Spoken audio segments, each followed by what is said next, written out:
look, we're making the new counterculture whether they want it or not. So who's going to run the non-woke answer to Newsarama or the non-autistic IGN? Ladies and gentlemen, you know him. He's the man, the myth, the legend, the guy who's running IronAge.media, creating Anvil, the anthology. Iron Age. Iron Age. Who even so-called knows? Iron Age. Yeah.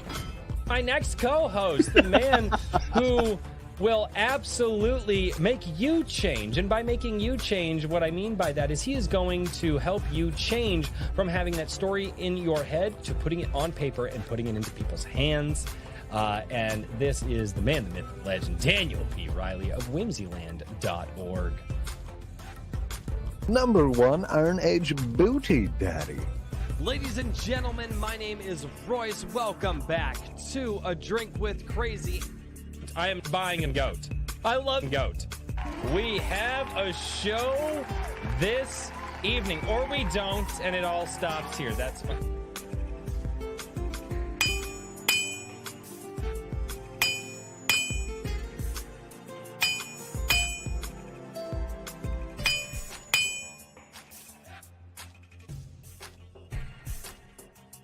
And so cometh the Iron Age of media.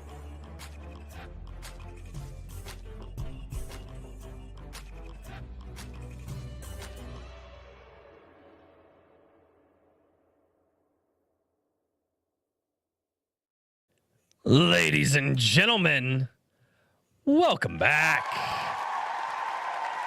to Iron Age Nights. What's going on, everybody? Oh, good Lord. We have technical difficulties, as is the norm for this show. I'm afraid to unmute. Oh my God, that is so much better. Oh, yay. Okay, so it was a feedback loop. Okay, so here's what you guys don't understand. Daniel, prior to the show beginning, was experimenting in quantum entanglement, and it sounds horrible. It sounds utterly horrible.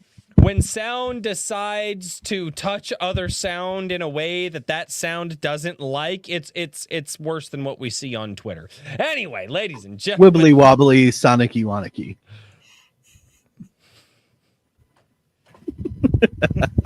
Why did that get to me so bad? Ladies and gentlemen, what's going on? We've got a fantastic guest tonight. I hope you guys enjoy this conversation. This is a man that we have had here before. I cannot believe that the amount of talent that this guy has, and he comes back to the show, and I'm just like, okay, either we're like really, really cool, or he has really, really low standards. I think Royce is drunk already.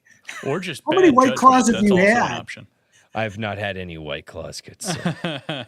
The ones from last night I could still taste. Oh, God. That was horrible. Oh, God. That was horrible. Anyway, hey, everybody, what's going on? Ladies and gentlemen, welcome to Iron Age Nights. This is the show that we do every single week to bring you a fantastic indie author. Sometimes those indie authors come from the professional publishing world because they decided to give 2 votes way up to traditional publishing and come over to the indie world and try their hand at that. And that is a story that we have tonight. But before we go into that, let's say hello over on the Green Mean website that I'm not allowed to say. Sounds like Bumblebee, but without the B. Anyway, over there, we've got Frequency Studios in Garham. What's going on? It's good to see everybody over there. Why are we not allowed to say it? Because YouTube apparently, because YouTube actually tracks everything you say. That's how they can do the auto captions, and they will actually derank stuff and not show if you shout out certain comments. At least that's the theory. I don't know if it's actually true or not, but if the goal of our show is to bring our guest to an audience, why chance deranking the show for I don't know. You know what I mean? That's just where I'm at. So yeah, hey everybody, over on YouTube. It's a theory. Sus. I mean, the world is kind of sus, dude. Yes. Crimson Law, what's going on? Good, sir. Gorilla Mar, what up? We got Timo Burnham down there as well. Horizon Talker, we have the Hedge. Hello, Hedge. Blaine looks as if he's staring into my soul. Blaine, don't do that. That's weird. That's let I'm not. No, And make certainly the hedge not hedges. uncomfortable. buy them dinner before you make them uncomfortable by staring them into your soul. Yeah, do that. Yeah. No, just make them uncomfortable. Well, yeah, you can do that too. What's going on, John A. Douglas? It's good to see you. We got Time Highland down there. Sean CW, what's going on, man? It's good to see you. Raul Nyanzi. We got Bat Sauce as well. Ray Haylock, Tugs Web Guy. What's up? Good to see you. Wrangler, what's going on? Oxen W, good to see you as well. Evely Music. We've got Mage Leader and Garham as well. Man, okay, you guys are coming in way too quick. And also, hello to all of the lurkers. I see you. YouTube tells me you're there. Just say hi. It's weird when you watch us and I don't know like who's watching us. Just say hello. It's not that bad, right? It's not like public speaking in high school. It's just hi, and then you can go back to lurking. But just say hello. Don't You believe him. tackled It's a it trap. quite a bit. We bite. Oh God. Oh man. Well, I have no snarky intros this week because I'm tired. So hi Richard, how are you? Good. I had kind of a busy week, but not in the productive sense, unfortunately. Oh God. I know this one. Got sick a little bit earlier this week, and then right as I'm feeling better, apparently a major storm comes through and knocks out power to a bunch of people, and work was like, yeah, you're not coming into the office today, so that was a whole thing. Ugh. So, but fortunately, we only briefly lost power, and it doesn't look like we Well, have any that's real damage. is So, That is good. very happy that everything is mostly unscathed on our end. So, aside from that, issue 4 of Anvil, which we'll talk a little bit about later, which features the wonderful Blaine Pardoe here, That's awesome. is still coming together. I'm getting a few things knocked out for that. Got all sorts of other interesting things cooking, but yeah, awesome. It's been a lot of stuff going on. So I hate weeks like that. yeah. It's like, well, I was gonna do things, and then I was told by God and my boss I'm not allowed to do things. It's like, well, Yeah. Well, I still had to do things today. It was just remotely. yeah, And, I get you there. with a bunch of other people who are not used to being remote as well, and so Right. Oh it was crap! You know, it was fun. I've been meaning to do this because I'm trying to get better at this thing. I'm not. I suck at this thing. But let me do this thing really quickly, guys. Guys, I want to shout this out. I have a brand new shirt, the I Support Indie Creators shirt, that I am trying to shout out to everybody out there because you will not see my name, A Drink with Crazy, or anything else on that. It's just I Support Indie Creators. And I was thinking about it. We're all kind of trapped in this like internet ecosphere. And it's like, well, how do we get to more people? How do we find more people? My answer to that is not online, but in real life. And like my goal is to get this shirt in as many people's hands. And you guys go out and you wear the I Support Indie Creators shirt. And then maybe people come up and maybe they're also interested in indie creators and you guys can have that conversation with people. But it would mean the world to me if you guys would go. There is the link down below. You guys can absolutely go check that out. That'll take you to my Teespring. And that's where you guys are also going to see who the guests are ahead of time every single week because I'm going to do that now.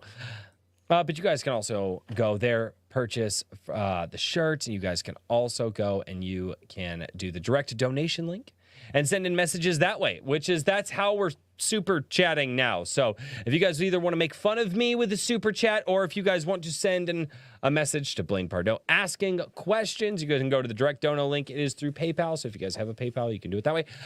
And there's no character limit. I found out people can send in some pretty long messages. So yeah, that's how we do. And I keep forgetting to mention that at the top of the show. And now I'm done. I'm done with my shill that I'm supposed to do. Hey, Daniel, what's going on, buddy? Well done. I try. I fail most of the time, but I do try. It's the try that counts. I actually wish somebody would tell me not to do things for a week. No, I would lose my mind after 3 days. I'm so tired. I mean, I am too, but like I like doing stuff. What's going on, man? Well, yeah, So do but you I. also have like 3 or 10 businesses and like multiple book. I don't even know what you're doing 3. anyways. You got 3 businesses that you're running, a freaking comic that you're putting out, books that you're writing, and you're like, and one of those businesses is Editing coaching. 4 books. Oh God. This month, plus coaching clients. Yeah. I'm a busy man. Jeez. And that is how I'm doing. that's I feel inadequate when I get on this stream. It's like, oh hey guys, what did you do? And they're like, well, I moved mountains this week. I'm like, oh I did a live stream and might have gotten a little buzzed. But it was worth it. No, it was not worth it. It was not worth it. Well, it was worth it for me, so that's what counts. Well, there you go. Oh, God. And ladies and gentlemen, the man of the hour, I am so glad to have our guest back tonight. Me too. This is technically his second interview, but he's popped in on a couple of other episodes. Ladies and gentlemen, Blaine Pardoe, a man who is way too good for this show. No. Sir, no. Yeah. This is exactly where I belong. You you shouldn't talk about yourself like that, okay? How things went the last time you were here. I'm glad he thinks so. Nuts and teabagging. Yeah. I wasn't going to bring that up. Yeah. That was my first thought. Dude, truck nuts. I forgot about truck nuts. Oh, when the live stream notification went out, I was going to do my quote tweet, and I stood there with the box open and just thought I should say something about truck nuts. And then I was like, no, we need to let that go. Nope. I haven't let it go with Brent, and I don't think anybody should let it go with me. That was fair enough. I thought about that afterwards, and I'm like, okay, so you're doing a tabletop with truck nuts, and like it's like you swing and you don't hit him dead on, but your truck nuts are swinging and it hits the dude in the head, and that's how the dude like dies. A D6, right? Right. D4. There you go. I was thinking by sheer mass, it would be like a mace in D&D. Oh God! Yeah, but it's not spiky. Who says? Oh God! No, abort! I mean, you started it last time, so. Cheers. Oh God! So, Blaine, like, I am unbelievably impressed by the amount of books that you seem to be getting out. And we've talked about it in the chat. We've talked about it in my Gilded, and everybody is just like, man, that guy's a beast. How many books are you getting out this year? I think I'm on track for 8 or 9 total. Jesus. That doesn't include the comic. Okay, I don't know. It's gonna. It all depends on the publishers too, if they can get them out in time. Jeez. Wait, so he's like, yeah, I'm writing faster than the publishers can publish. Okay. Yeah, that's not a flex. That's always the case. At all. Well, like today and most of tomorrow will be spent reviewing audiobook. So that can go out, and it's listening to somebody read you your book, which is just horribly painful for me. Oh yeah. Same. I read the book like 6 or 7 times, and now I'm going to have another person read it to me. Oh God. And you probably have to listen to it at like a reasonable speed and not like 2x or something, because you're trying to make sure you actually catch all those things and everything else. You're gonna catch all those things. I have it on the background, but you can't be writing listening to imagine. yourself. It limits what you're able to do. Yes. Yeah. Oh God, I can't even imagine the time for that. That would be excruciating. Like, well, and obviously, I mean, it seems like the Land and Sea saga is doing very, very well. Is it? It is. Like I've heard some great freaking things about it. I've also been very excited to see you. I've caught a few of them here and there, but you got stupid fucking hair. Sorry. Like, not allowed to there cut are places that can help you with that, Royce. Yeah, it's called My Bathroom and the Shears. I just haven't got that far yet. Just saying. I'm not going to pay somebody $20 to cut my. Anyway, sorry.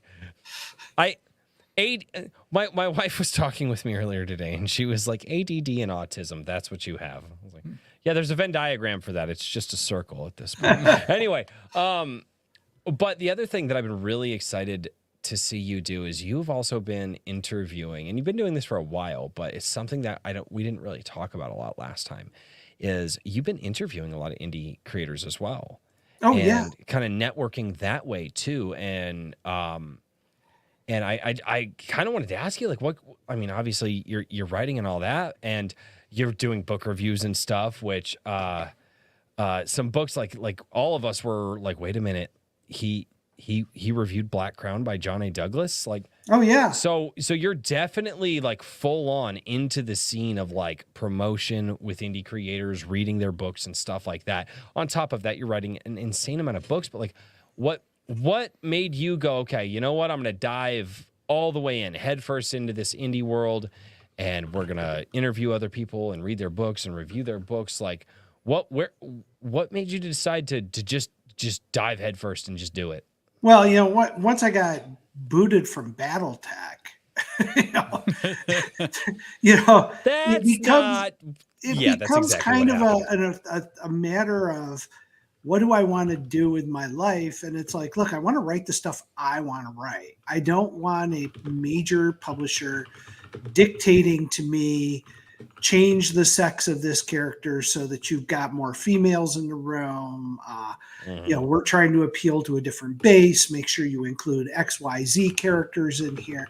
I don't need that crap in my life. Right. In order to be a good creator. I just want to do the stuff that I wanted to do. In terms of interviewing other authors, a lot of that came from a discussion I had with Jason Anspaugh over at Wargate, the guy who's behind Galaxy's Edge and all that fantastic freaking publishing house that I work for or write for. And, Jason was like, look, you're going to have to build a tribe. And he said, the best people for you to get are good fans. He goes, writers probably are not going to be good supporters, because he said writers want you to be successful, but they don't necessarily want you to be real successful.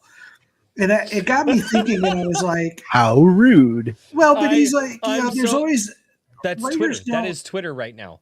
Like, everybody's excited for the guy until he gets just a little bit too much successful, and then the problem is we don't support each other. And so I was like, I'm going to be the antithesis of the thinking there. I'm going to go out and read books, and I buy the books, read them, and then have a show and talk about what they're working on. Or in some cases, I just bring them in like I did last week with Paladin Dragoon, and just said, look, I've seen your script. I've been reading your stuff in Iron Age magazine. I really like it. Let's just have a talk. He's a great dude. Yeah, let's just have a chat about what the hell you're doing. Irons in the fire, man. He's got a lot of stuff going on. Yeah, he does. And it's a lot of fun. I know. if all of the indie authors supported each other and went out and said, okay, Daniel's got a new book. Everybody go buy Daniel's book week 1. First of all, he becomes a bestseller on Amazon, and then post up a very simple review. Just even if it's just like good book. It would actually make the indie writers much more powerful out there. And so every time I have an author on, it sells books, and they get stuff out of it. And it's just, we're a dangerous force, but getting us organized is next to impossible. Who was I having the conversation with? And I don't actually remember where the conversation was, but somebody said something about, he's the most detrimental thing to indie writers, whether it's novels or comics or anything like that, is literally just the overwhelming sense of like, I'm the individual, I'm the main character, I'm the guy, and there's like no sense of like community, right? They're so like anti-collectivist that they go just a little bit too far in the opposite direction where they're so individual that they kind of forget, like, it's nice to have some people in your corner and help you out. And it's also nice to help other people out. You know, is that a fair assessment? Yeah, well, I would say what I've found is once you actually engage with these guys, bring them on the show and go, look, I'm not here to rake you over the coals. I'm here to promote your product. You want to know something? People are pretty happy. Now, there have been people I don't have on my show because I've gotten their stuff and I'm like, holy shit, this sucks. You know, and I'm doing them a favor because I'm like, look, I'm not going to bring you on and go, by the way, no one buy this guy's book. He's horrible. You know, I'm not going to do that to him. I'm not going to hurt anybody that's out there who's trying, for God's sake. I have a rule, and I've done it a few times now. If I read something and I don't like it, I just don't talk about it. That's it. Because there's and there are other people who have liked it. And like, there'll be times on Comic Shop Wednesday, people will say, hey, I got this guy's thing. It sounds really cool. I'm like, hey, by the way, this other guy said that he liked it. So if you have the same taste as this other guy, go check it out. Even if I've read the thing, but nobody needs to know that I've read the thing because it's not worth trashing somebody else. I won't do it. Exactly. The only guys that I'll trash are, the guys that are out there taking shots at me. I have no qualm whatsoever about reloading and firing them out like that. You know, and it's amazing to me that they get offended after they spend weeks bashing me on the internet that I post one little thing and they're like, oh my God, you're a horrible person. It's like, you painted me as Satan for the last 6 weeks. So, time to wear the horns. What's going to happen? Right. I was going to lay here and take it. Yep. That's great. I love that. That's awesome. No, it's dude, the indie space is so weird. We give private each other feedback. real well. We don't come together. And if we did that, if we just said on one Friday, everybody go buy this guy's book, whoever it is, everybody go buy it. That guy would be an Amazon bestseller. And that would be something he would carry with him for the rest of his life or her life. They would go, I didn't achieve a lot in my life, but for 1 week, I was on the Amazon bestseller list.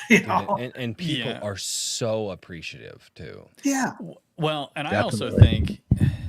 I think that this is a problem that is not unique to the indie space. I see it all over the place. And I was even talking with Jacob Kalta, who works on Anvil Magazine and has his own series 365 and does a bunch of other things.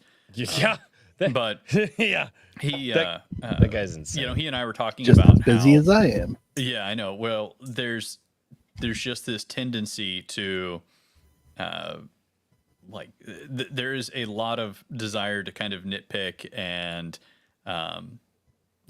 what do you want to call it? Like categorize, and everybody wants to have this exact, like we want to have like a pachinko machine where if you don't shake out to exactly the same slot as where we're at, then we're gonna throw stones at you, and it gets a little bit tiresome to watch. It's very common in the political right, and I think that has carried over into our part of the indie space, and it's like just let it go, because we will all be happier if you can just let that go for just a little while. Not saying you have to lie about what you like or you have to lie about your principles. You know what I mean? Like you can get along with people. The opposite of like communism isn't like just complete stringent individualism to where you're atomized down into nothing. You can still have collaboration. Between individuals and between groups. There's nothing wrong with that. I think that a lot of the people in our space, and I said this, I was responding to Neon from Clownfish TV.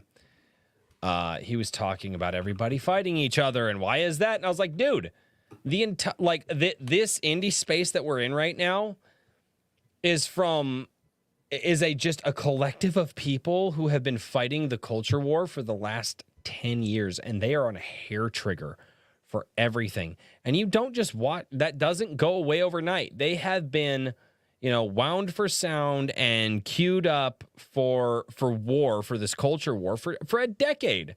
And so somebody comes out and they're like, hey, check out my book. It's cool. And it's like their instinct reaction at this point is not, oh, hey, that's really cool. I should check that out. It's, why are you trying to infiltrate comics? You're not a real person, or why are you writing out this, that, and they're just wound for sound and ready to go and just ready to attack. And like people have been in that mindset for a decade, and I think that's part of what we're seeing. It's called therapy. Well, and to tell you, it does work when you connect with the author. So I had Mike Barron on. You guys know who Mike Barron is, Yeah. right? Oh, absolutely. Yeah. The Punisher, Nexus, Yeah. Florida Man. He actually sent this to me. Mike did. Oh yeah, that's a good one. Yeah. I haven't even cracked it open yet because I'm like, I kind of want to keep it good, but I also want to read it. But he also sent it to me. Well, Mike was on my show because he's done some fantastic stuff, and I read some of his comics, and I was like, let's talk about comics. So Mike and I were talking, and when the show ended, we shut down, and as you know, there's usually a little chat afterwards. And I was like, dude, I would love to partner with you on something. He goes, let's do it. So we literally started writing a novel, and we finished it last week. That's incredible. Going back and forth. And it's like, we've never worked with each other. And first of all, he's phenomenal to work with. We respect each other's stuff. We tweak each other's stuff to make it each other better. And it's a cool series. It's a cool first book for a series, and we've already sold it. So Right on.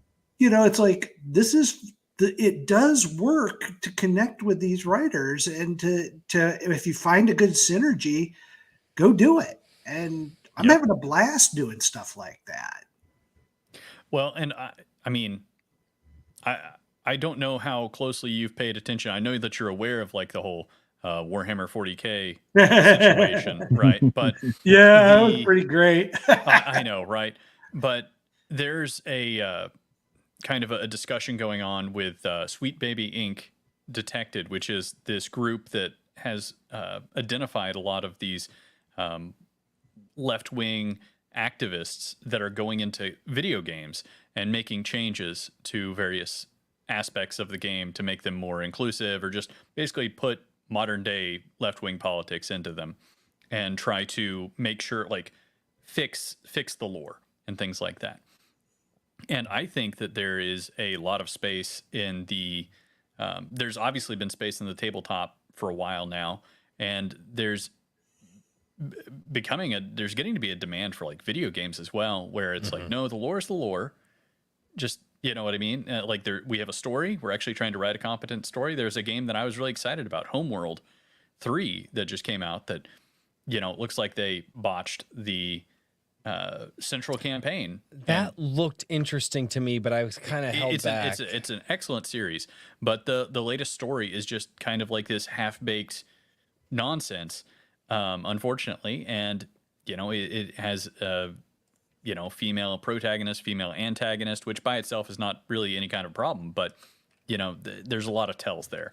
And I'm hoping that authors start reaching out, there start being connections between what is a really rich, I think, and well-developed community of authors in the indie space, start reaching out and making connections in other mediums, because I think that strong storytelling can be the backbone of a lot of other mediums that will help accelerate them. And now that we have the technology to do more stuff with smaller teams, I think it's a lot more feasible to actually tackle that.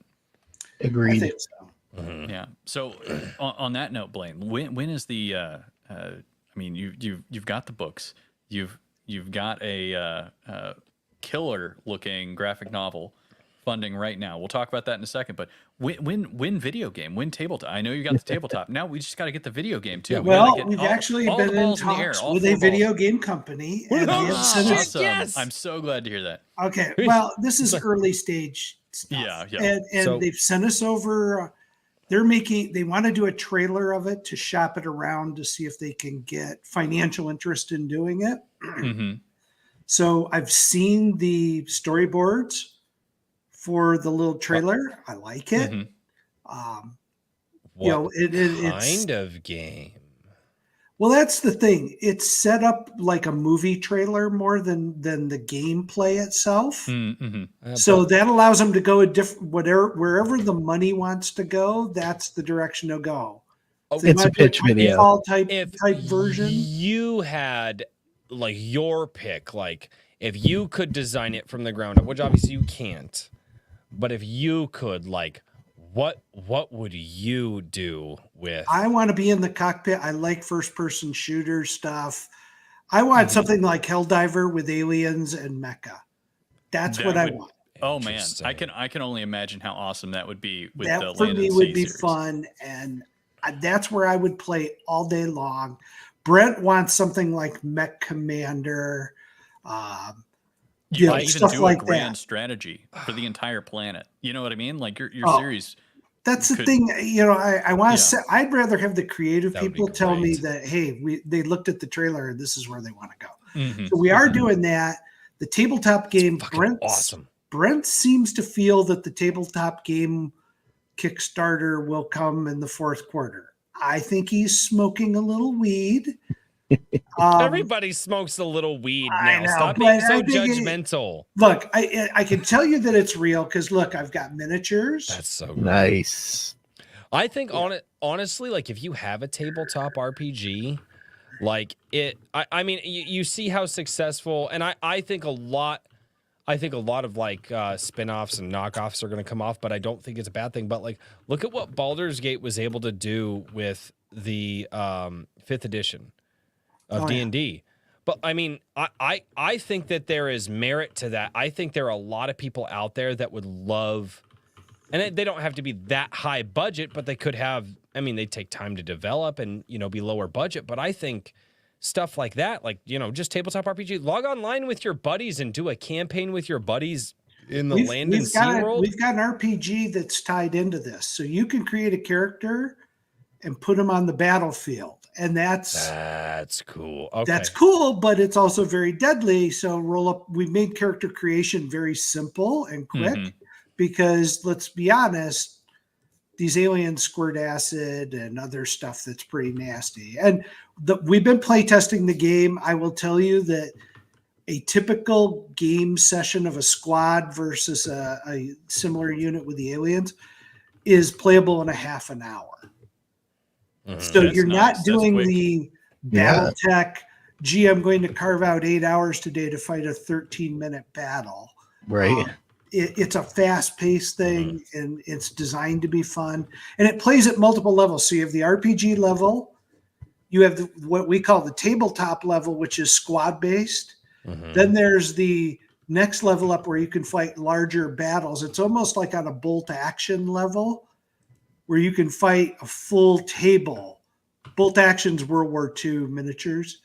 And you can fight a whole table of minis and still have your character in the middle of all of it, which is kind of cool.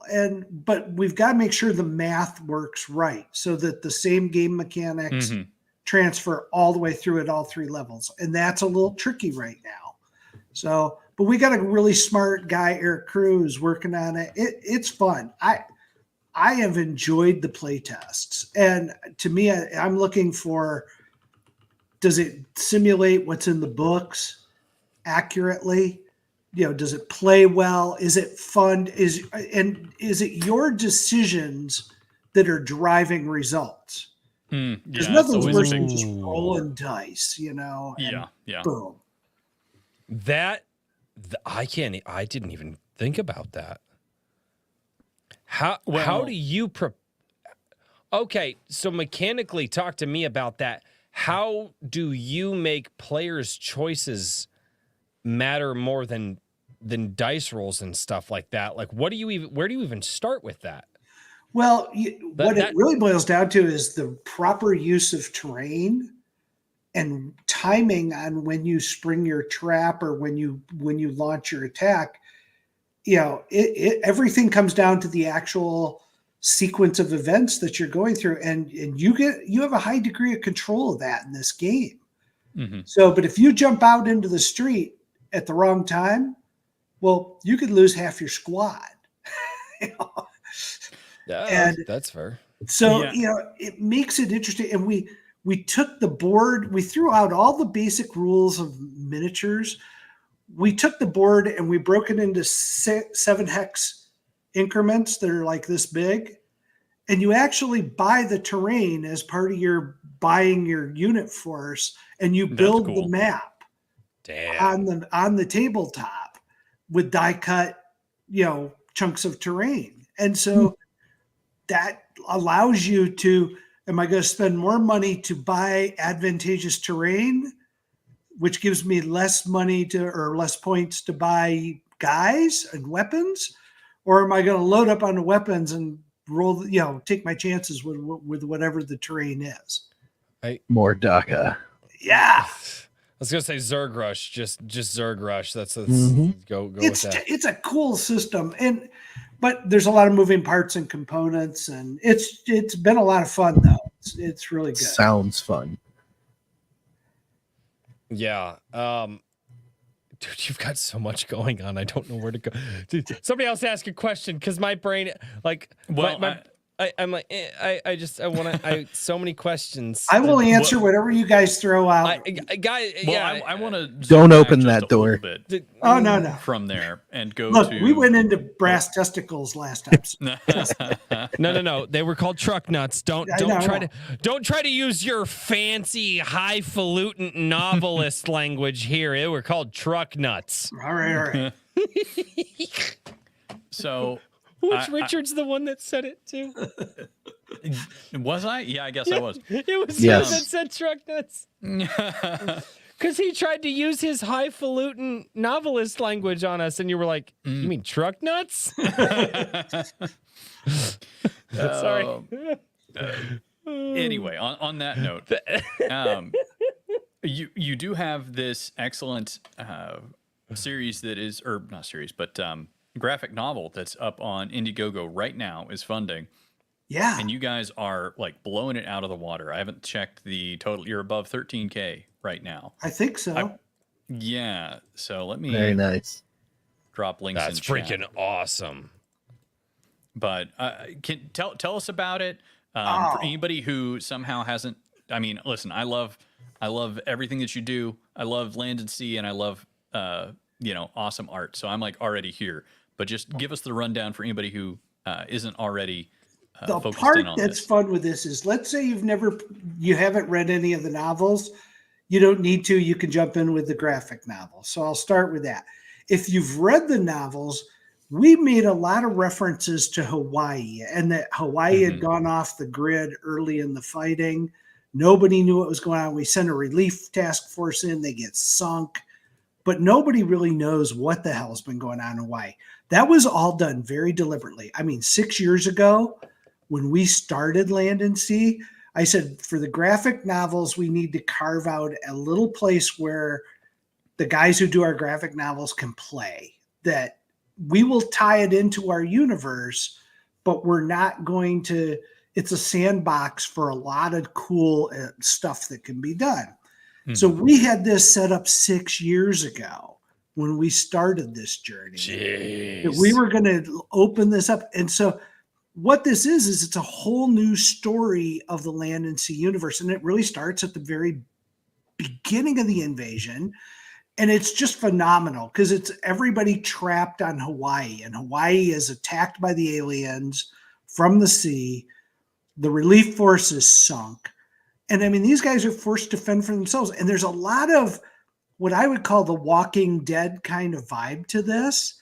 Because it's, who's the real big threat in The Walking Dead? It's not the zombies, it's the humans.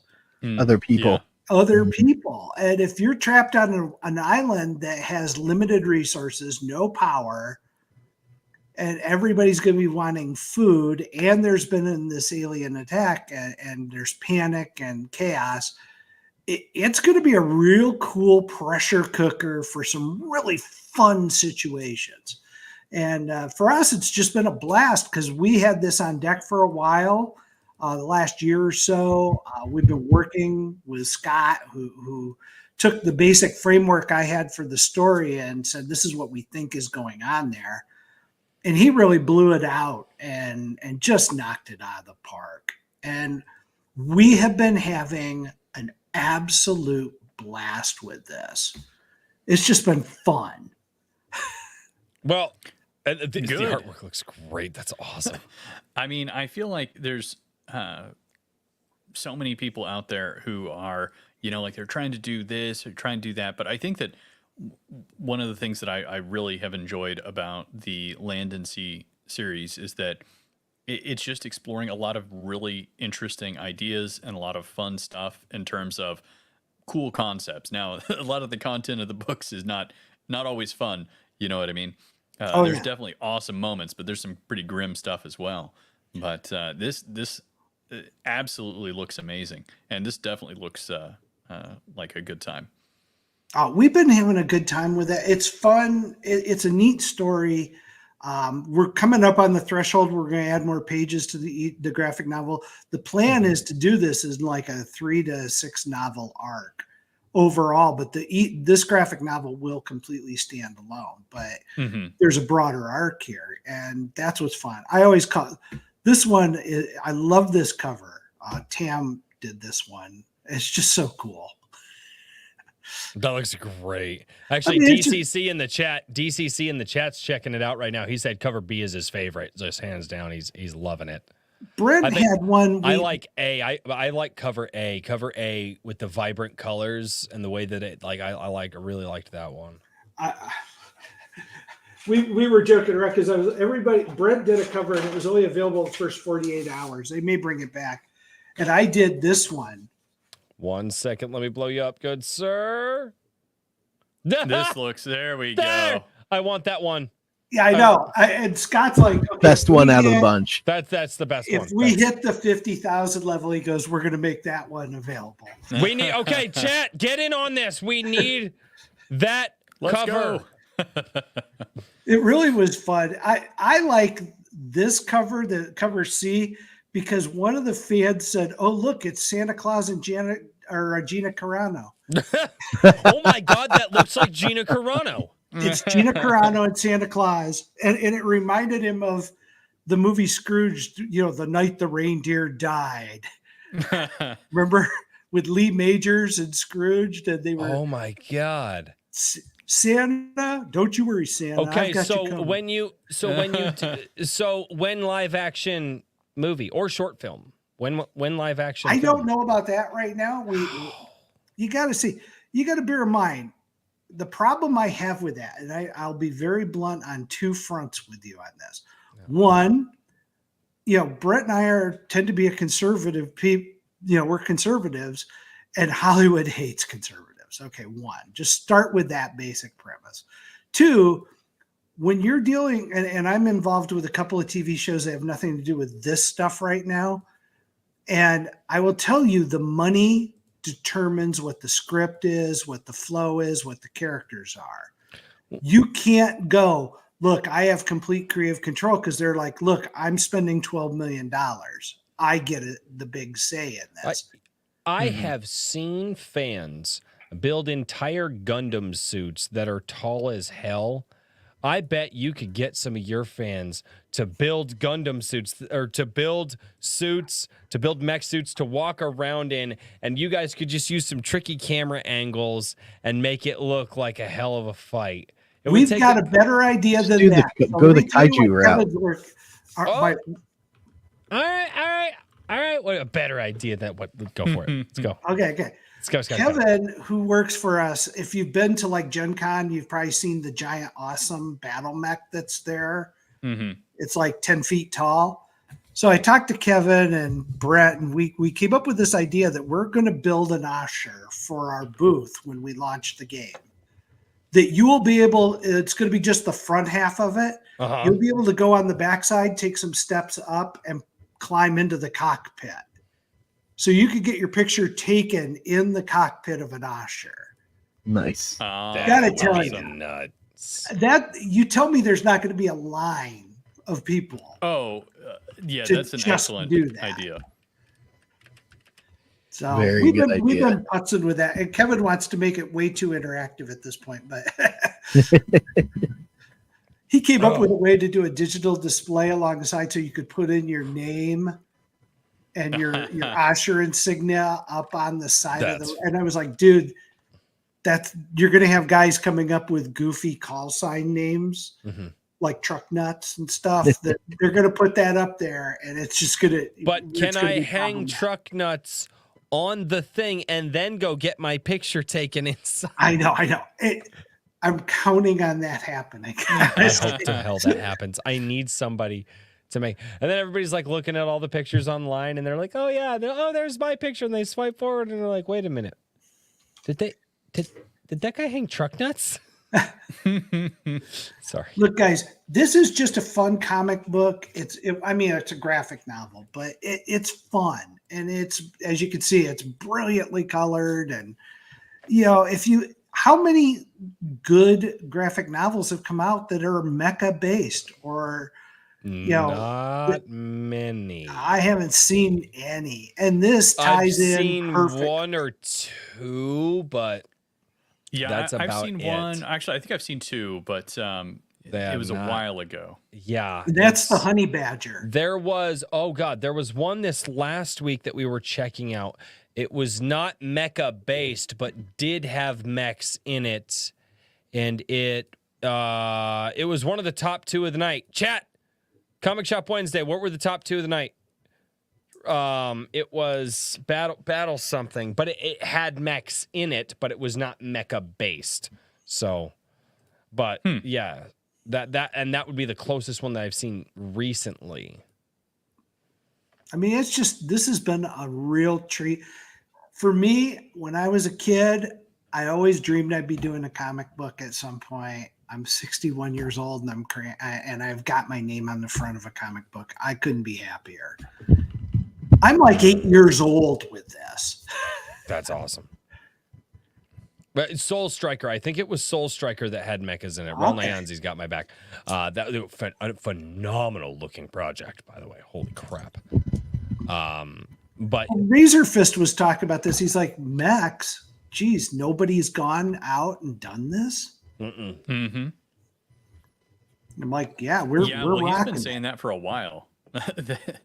And mechs are a really niche thing. Like, it's more niche than I thought it was. Well, not really. I mean, it's pretty active niche. I would say that there's maybe a I don't know. I think that they definitely increased in popularity over the last 10 years. You saw a lot of increase in attention with what was it? Pacific Rim was a big one. Oh, okay. Yeah. And you also had not two. Yeah, right. And you had a variety of like, I don't know, properties that had a little bit more power armor were starting to kind of make their way back into Hollywood to a certain degree. Edge of Tomorrow and things like that. Robot Jocks, that's a classic there. But this is how closely this fits in our universe. So where you see that Class 7 there, the merman ripping the arm off that Osher, we actually had to sit down and go, okay, does our game mechanic, would that actually happen in the game? In other words, it can't be in the comic if it can't be done in the game, or the game has to reflect what's in the comic.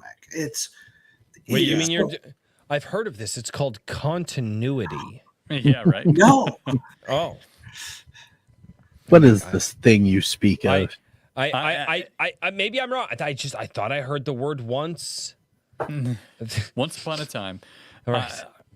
It's chaos, or it's nothing. Me thinking about how things would be done, and I've sat down and thought a lot about the mechs, but I've enjoyed seeing more of the fish, honestly, as well. Oh yeah. Because that's something that, some things I'll stop and visualize whenever I'm reading, but to be honest with you, a lot of like creatures and other things like that, unless it's got like, and I think you do a good job describing them in the book, but sometimes I'm just going and I'll be like, oh yeah, I missed that description. It just becomes, category thing. And I sort of get like a vague idea of what it is. It's a crab thing. It's a snail thing. It's a crab thing. We have You a know. project that's coming out. It's written, completed. It's got to be edited still. I'm waiting for some comments from Brent. And we're calling it the threat assessment. And it's written as if it's coming from the extraterrestrial task force. And it literally goes through the known aliens. And so there'll be art for each one. Nice. Awesome. And so That's cool. not some game stats, because we're trying to avoid locking ourselves down at this point. Of course. Yeah. But providing you with their weight, their speed, things like that, not in game terms. Well, and but, you've got a, I mean, I guess no major spoilers here to say that there is very much an in-universe, lore-friendly explanation for those stats changing as time goes on. You know what I mean? Yeah. Oh, they will. But, it's just, it's so funny because people are like, give us the Oshers, give us a tech readout. And it's like, we're not going to make the mistake Battletech did of doing line art and then coming out 30 years later and trying to redo the mechs in 3D models so that they could make them work, and then they don't look like their actual original drawings, and then the fans get pissed about that. Oh, come on. We're gonna try doing something called doing it right. Yeah, right. No, sir, no. You can't do that today. That's old man thinking. You got to get hip with the people that are losing money. Like you can't. Well, and I'll throw a little bit of shade at listen here, Alucard here, and the problem is that I would say a first couple of sculpts that CGL put out whenever they were getting the new plastics and everything else, really, I thought they were like overall they nailed it. But the problem is that as time went on, they're releasing more stuff, and it just looks like there's no distinction. You know what I mean? They're like, oh yeah, it just looks like all of it was made in the same factory. I know Razer has made this same criticism, and it all kind of starts to look like the same stuff. And when you have as many different units as BattleTech has, that is not good. And especially in a system that is very, very friendly to proxies. And so with that in mind, with land and sea, obviously there's going to be an easy distinction between the fish and the Ashers. But let's talk about, there's some different factions. There's obviously the Europeans. The U.S. is the main, that's who we're going to see for the most part, I assume, at the beginning here. But, there's also Russian rigs and all these other, what kind of, I know that there's been some descriptions, but visually, are you still going to be using Brent for all of them, and how is he keeping those distinct if we're sticking with the same they're artist? very distinct in terms of their styling, especially the Russians. Russians are kind of crude, and they tend to have two people in a rig, a driver and a gunner type thing. They're very different. You've seen the British in Tides of Redemption on the cover. Yes. There's an American Asher and a British Asher. The British tend to be very smooth contoured, whereas the Americans tend to have more of a boxy kind of feel to it. And so I mean, there's some distinct differences by country that you will see, and even within country, there's some that are just the Sea Wolf, which it will make an appearance in the graphic novel for the first time, has a very distinct look. I mean, when you see the Sea Wolf, it's now become one of my favorite Ashers because it's just got this really cool cockpit. It's just really distinct. I happen to like the Wolverine. The Wolverine's a lot like the closest analogy I can use is like a Warhammer in BattleTech. It's got two rail guns, where its hand should be, and it's just there. It's got a gnarly look to it. So there's a lot of distinction there. We're not going to do what BattleTech did, where we're going to have thousands of different, hundreds of different models of this stuff out there. You got to make a way to like, why would I want this unit? You know what I mean? What makes this unit special? And I mean, that's for me, that's part of the reason why, no offense to you, but with the writing, I usually just play like 30-25, maybe Yeah. 3050. You know, I mean, I might go up to 3062, but like once you get past that, there's like so many units and cool, and especially so many variants, and it's like it's fun to kind of like theory craft a little bit, but you know, after a while, it's like I'm just gonna pick what I already have painted. Can I find a place to you know, how can I make this Victor that was fun to play in 3025 fun to play again in, you know, 30, you know, 72 or whatever, you know. And it's like, okay, well, we're gonna have to get some silly variants going, you know. Yeah, I think to me that once we start getting, I don't know, and I don't want to bash BattleTech, but that's you know, okay. I'm doing it for you just a little bit. Thank you. You know, I'm because you know they all think that I'm bashing BattleTech every time I'm on any show, and I'm not. I had an insider's view to that, and I've kind of felt like after this last Kickstarter, it's like, what else could you do? Mm-hmm. You know, you can crank out tanks, you can crank out variants at this point, and I know gamers are completists. They like having one of everything, but there's a point of how many miniatures will they ever paint in their lifetime, and how much money are they going to spend to achieve that pinnacle? And I don't know. You know, there's a point where it becomes diminishing. It also changes the nature of your company because you are now a miniatures company. That's what you really you morph into this. That's what you are as a miniatures company. You're not putting out a lot of new content. You're putting out much more in the way of the actual miniatures themselves. And that that to me is a fundamental shift.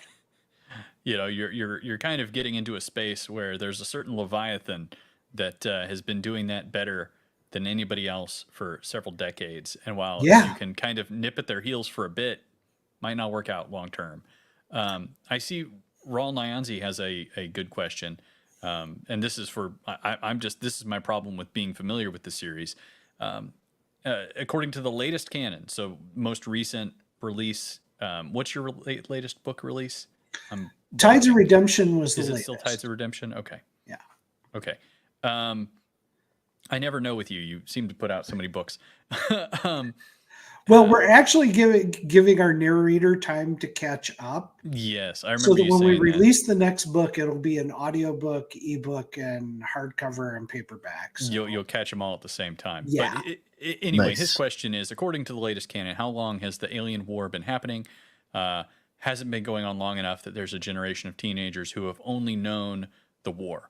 And, no, it's actually only been going on for less than a year, and we're starting the season 2, which covers year 2 of the war. So you know it's advancing slowly. So we don't have a group of teenagers yet that have just lived in this war environment. And for anybody, I like who's that concise world building. Yeah, well, and for anybody who is not familiar with the series, this takes place on Earth. It's not it's not in a galaxy far, far away. It's right in our own backyard, and it's set in the not too distant future. And the aliens or the fish have been on Earth for a lot longer than the war has been going on. So I don't think that those are any like super big spoilers considering how the first anthology starts. Yeah. Man, you know, funny thing here. I remember there's one of your kind of like snippets. So the way that the anthologies are collected is that you have different characters per chapter, and then you have am I blanking? Cycle chapters where cycles. There you go. It's like when you're about to go through the whole list of characters again, and exactly. You have a cycle chapter, which gives you a broader perspective of the war. Yeah, and so there's these little one-offs here and there, and like one of the initial one-offs, there's an unfortunate incident involving a little girl. And I was like, it like actually irked me. And I was like, all right, I'm done. I put it down that night. I didn't pick it up until the next day. I'm glad I did. But that was one where I was like, oh, man, it got me at the time. But great series. Yeah, so. The inspiration for that was the novel Jurassic Park. Because if you remember the novel Jurassic Park, I It wondered opens about with a that. little girl on the beach and the little Runs raptors off. tearing the girl up. Yeah, the compies, or I think that's how it was in the movie, but in the It was like the third movie they showed. Yeah. that scene. yeah, but Second or it was. third. I think it was actually Finally. the first book, wasn't it? Mhm. Yeah, it was Okay. it was the opening for the book, and I was like, Yes. that shocked me when I read it, and it Mhm. stuck with me. And I was like, okay, we've got to shock. We need to shock the reader up front so that they realize, like, okay, this isn't BattleTech, it's not Mech Warrior, it's not Gundam. This is something that's very different, and that was the way to do it. It just made sense. And sorry I made you put it down, but Oh no, I had see my daughter was I can't remember how old the girl was in the book, but my daughter was the exact same age, and I was just like, Passive emotional yeah, transference. I was like, Yeah. I'm gonna go do something else. Dad fury activated. I wasn't like, I'm never gonna read this again. I was just like, oh man, I see why he did that, but I don't like it right this moment. that's how it should be. Should always shock the sometimes, readers yeah, a little absolutely. bit. I mean, there are some other moments, particularly in the third anthology, where you kind of have like the first, set of experiences kind of wrapping up. There's some hard endings to some of those stories. There's some hard ones and there's some sad ones. I mean, Yeah. I had a guy who was an ex-Army Ranger send me a message. He's like, "You made me cry," and I was like, "Cool." Yeah, yeah. That's a I can compliment. probably imagine a few different parts that might have done that, but Yeah. it's a very, I don't know enough to say that it's an accurate portrayal of something like that, but it feels very, very genuine. Very Well, authentic. One of the things that we tried to do with this is break all the normal tropes for alien invasion. So, Oh yeah, Independence Day, it's like the whole world bands together to fight the aliens. And it's like, no. As a matter of fact, all these governments are trying to figure out ways to exploit this to their own advantage. Big tech will come to the rescue. No, big tech is actually just as evil as the aliens in this. They're doing their own thing too. So we're trying to, and we didn't want to end the war, on if you just shoot them in this certain spot, they all blow up, and boom, we're done. It's like, no, it's not going to work that way. This is going to be very grounded in how people actually operate and how governments actually operate. Well, and the one thing that I've been realizing, I've been watching a rather fun American military history channel lately, and the one thing that's really fun to realize is if the ground forces, you'll have to read a story one of these days where the ground forces and the generals get sent in, but they've got to do like a Desert Storm style warfare where they go in fast enough and hard enough that the politicians don't have time to fuck it up. Because that is one of, like, if you know why Desert Storm turned out the way that Desert Storm turned out, it's because the acting general at the time was like, he served in Vietnam and knew how bad the politicians were. And he was a general now. And so his whole thing was like, we're going to do this so fast, the politicians literally don't have time to fuck it up. You at least have to take just a little bit of piece of that and kind of toss like that in there, because stuff like that's real, because it does happen. And it's like the guys on the ground know how to get it done, but oftentimes they're like, no, you're not allowed to shoot at the guy unless he's at least 10 meters away, has fired at least 10 rounds at you. Like there's stupid rules that politicians and corporations come up with for their stuff. And like the soldiers on the ground are like, but we know how to get this done. I will never forget when Schwarzkopf came out and it had pulled the infamous Hail Mary through the desert. The other thing that was good about that is he completely misled the media. That was his name, Schwarzkopf. That's what, yeah. Stormin' Norman. Yeah. And he completely baffled the media because they had no idea that the entire attack force was out in the desert waiting to go. Yep. And that was part of it was he knew that if the media got involved and the politicians got involved, they would find ways to fuck it up. Like all the time. Politicians and the media can fuck up water. If they could fuck up water, they would fuck up water. As my grandfather would say, they could fuck up a one-car funeral. They really could. I've heard that one. Yeah, they could. Like they're as fucked up as a football bat. Yeah. It's I don't know. It's just like, I find stuff like that, and I think with how you kind of want to touch on it, I think stuff like that just kind of been like, oh, I know this part about American history. I'm gonna use that story, but in a fun way in my own story. Have you thought about doing stuff like that? Or I've been doing it more in the Blue Dawn series. Oh yeah, Blue Dawn. That's right. And you're Love still Blue writing Dawn that stuff. too. Yeah, the next book drops the 28th of May. Yes. And Wow. yeah, the Blue Are Dawn you series man is, or machine? yes. Yeah. You heard it here first, ladies and gentlemen. He's I been sent often back in struggle time. with the street sign to prove that you're not a robot. Yeah. There you go. yeah. Oh no. Yeah. Little did we know the Terminator would be sent back in time as Blaine Lee Pardoe to save us from the woke. Yeah. Well, that was, I got to tell you, that's been the fun part of going back to what I'm doing with Mike Barron. So here's the theme of this. Ooh. He said, what do you want to do with the book? And I said, I have an idea, but it's a little out there. And he goes, hit me. I said, well, you did The Punisher in the 1990s. And he goes, yeah. I said, I want to do The Punisher, but he's killing the woke. And Mike's like, we're doing it.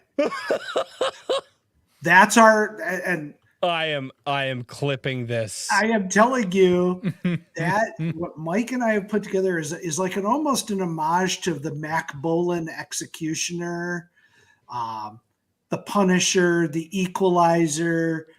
It's that, but it's a guy who goes after the woke and goes at them with lethal force. Oh shit! And there's reasons for it. Dude, there's you a guys whole are getting. story. All right. I will actually enter the fray on Twitter for that one. I do not like doing Twitter wars, but when those motherfuckers come after you guys for this book, I'll crack the knuckles. I'll crack the knuckles, put on the keyboard warrior hat, and I will go to war for you guys. This sounds fucking great. It's just literally like Mike has gone through cancellation. I've gone through cancellation. And it was like, this was cathartic to do, and it was fun. Mike picked out the weapon, an Accuracy International sniper rifle that this guy uses. No. And so I was like, well, I want to go see. I actually want to hold the weapon and use it so I can write about it. Turns out the factory it makes them is in the town I live in. No. Nice. Oh. So I contacted him. And there's pictures up on Twitter of me and stuff. I went to the factory and I spent like 3 hours with these guys assembling weapons, testing them. Oh, it was fun. Oh, I'm gonna find this picture now. We're gonna pull it up.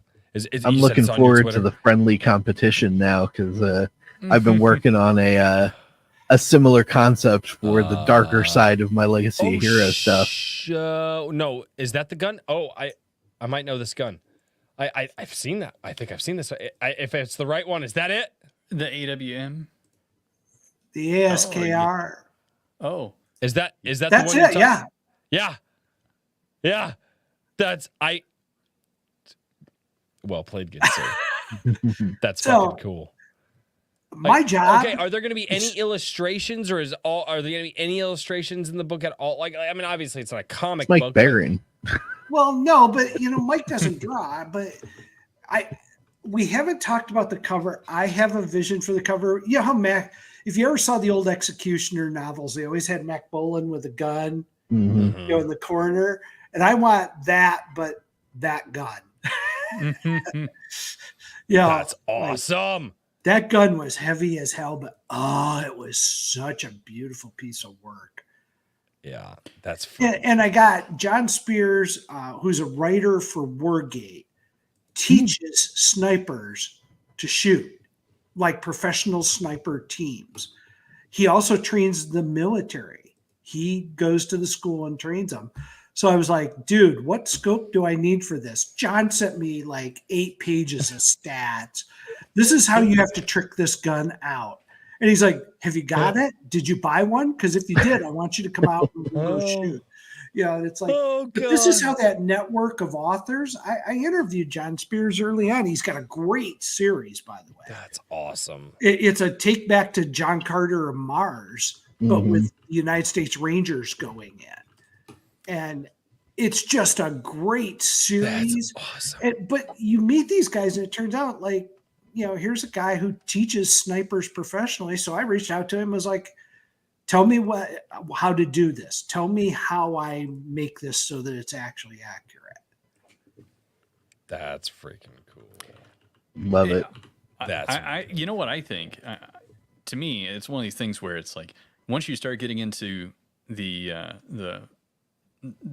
very current military fiction and whatnot, it's like, yeah, no, I think I need to go out to like Darcy or something like that. And there's places in there's a place in Arkansas that does some very high level training and stuff like that. It's like, yeah, I have all these reasons. I really need to go do this.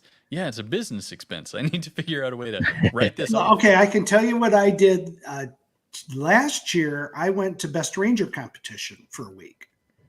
I remember that. As a member of the media. I got a media pass. I contacted the Pentagon, got media pass approval. And man, they let you play with all of the toys, let you climb on all of the stuff. I mean, I was in the driver's seat of an M1. I've had all sorts of fun while I was out there. And you know what? It's great because I can reflect it accurately in like the Blue Dawn series and other stuff that I'm working on. And it's a total business expense and it doesn't cost anything. So I want to go out because they have an Armor Week prior to Best Ranger Week where it's just tanks competing. And I really want to go to that. That's my next one. That would be incredible. Really fun toys. These shooting competitions and things like that where I'm like, I would love to try and do some of these things, you know, like not where they set up semi-realistic conditions and things like that, where there's different stuff to try and disorient you, the various brutality courses and whatnot.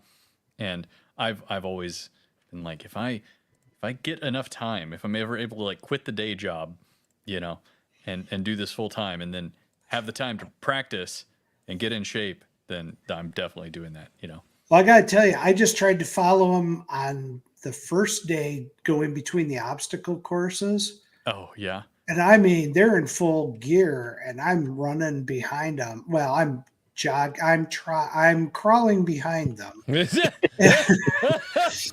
I'm attempting to keep some pace. We straight up skipped walking. Okay. How did that progress?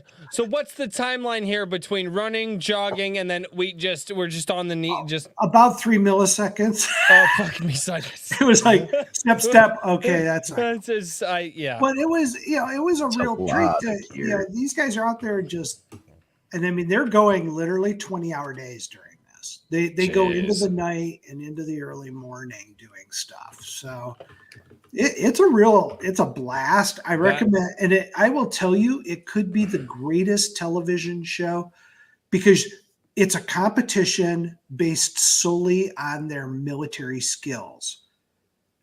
And it's just incredible. And I actually pitched it to a television network. I'm like, guys, just do this as a sporting event. Interview the guys that are on the teams, show the whole thing out. I said, first of all, you don't have to build any sets. You don't have to do anything other than film these guys and then do your color commentation after the fact. It's perfect. This costs you film crews and they wouldn't do it. Here's the thing. You've got to find and if there's an audience for it, and I'm starting to realize this, and it's a larger conversation there. If that'd work, the best place it would work is on YouTube.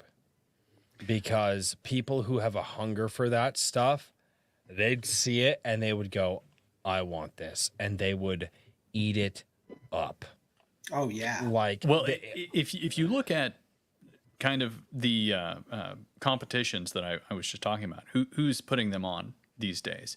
You know, there's like, I think Link's Brutality is going on either right now or next weekend, and that's by Polinar Tactical, and they're out of, I think, oh gosh, I think it's Slovenia.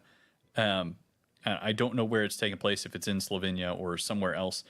And then Varstaleka, which is in Finland, does another Finnish Brutality, you know, and they are assisted by a bunch of YouTubers, you know what I mean?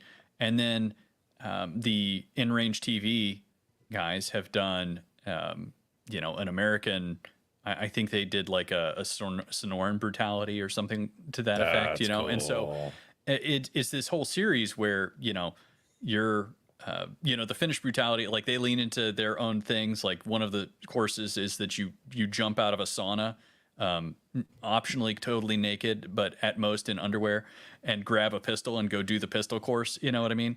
And you have to, you know, do all these different things, like take an ice plunge, and you've got to deal with not flashbangs directly, but you know, you have to run past like burning cars and all these other things that they set up. And so it's very cool. You know, there's clearly a lot of interest there.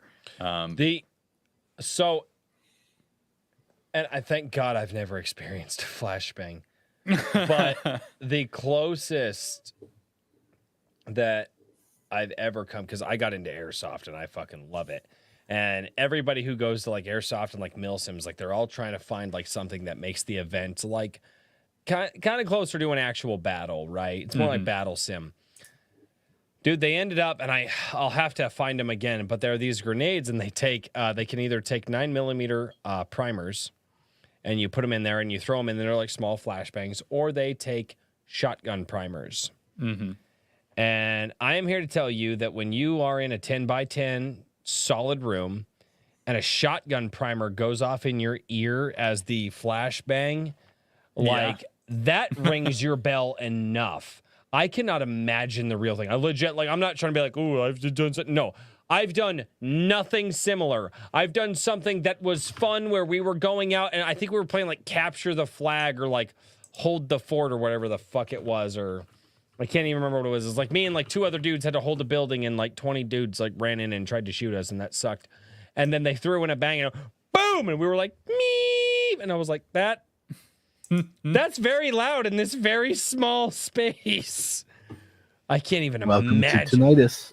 Yep. I know. Yeah, I know. It's there. It doesn't stop.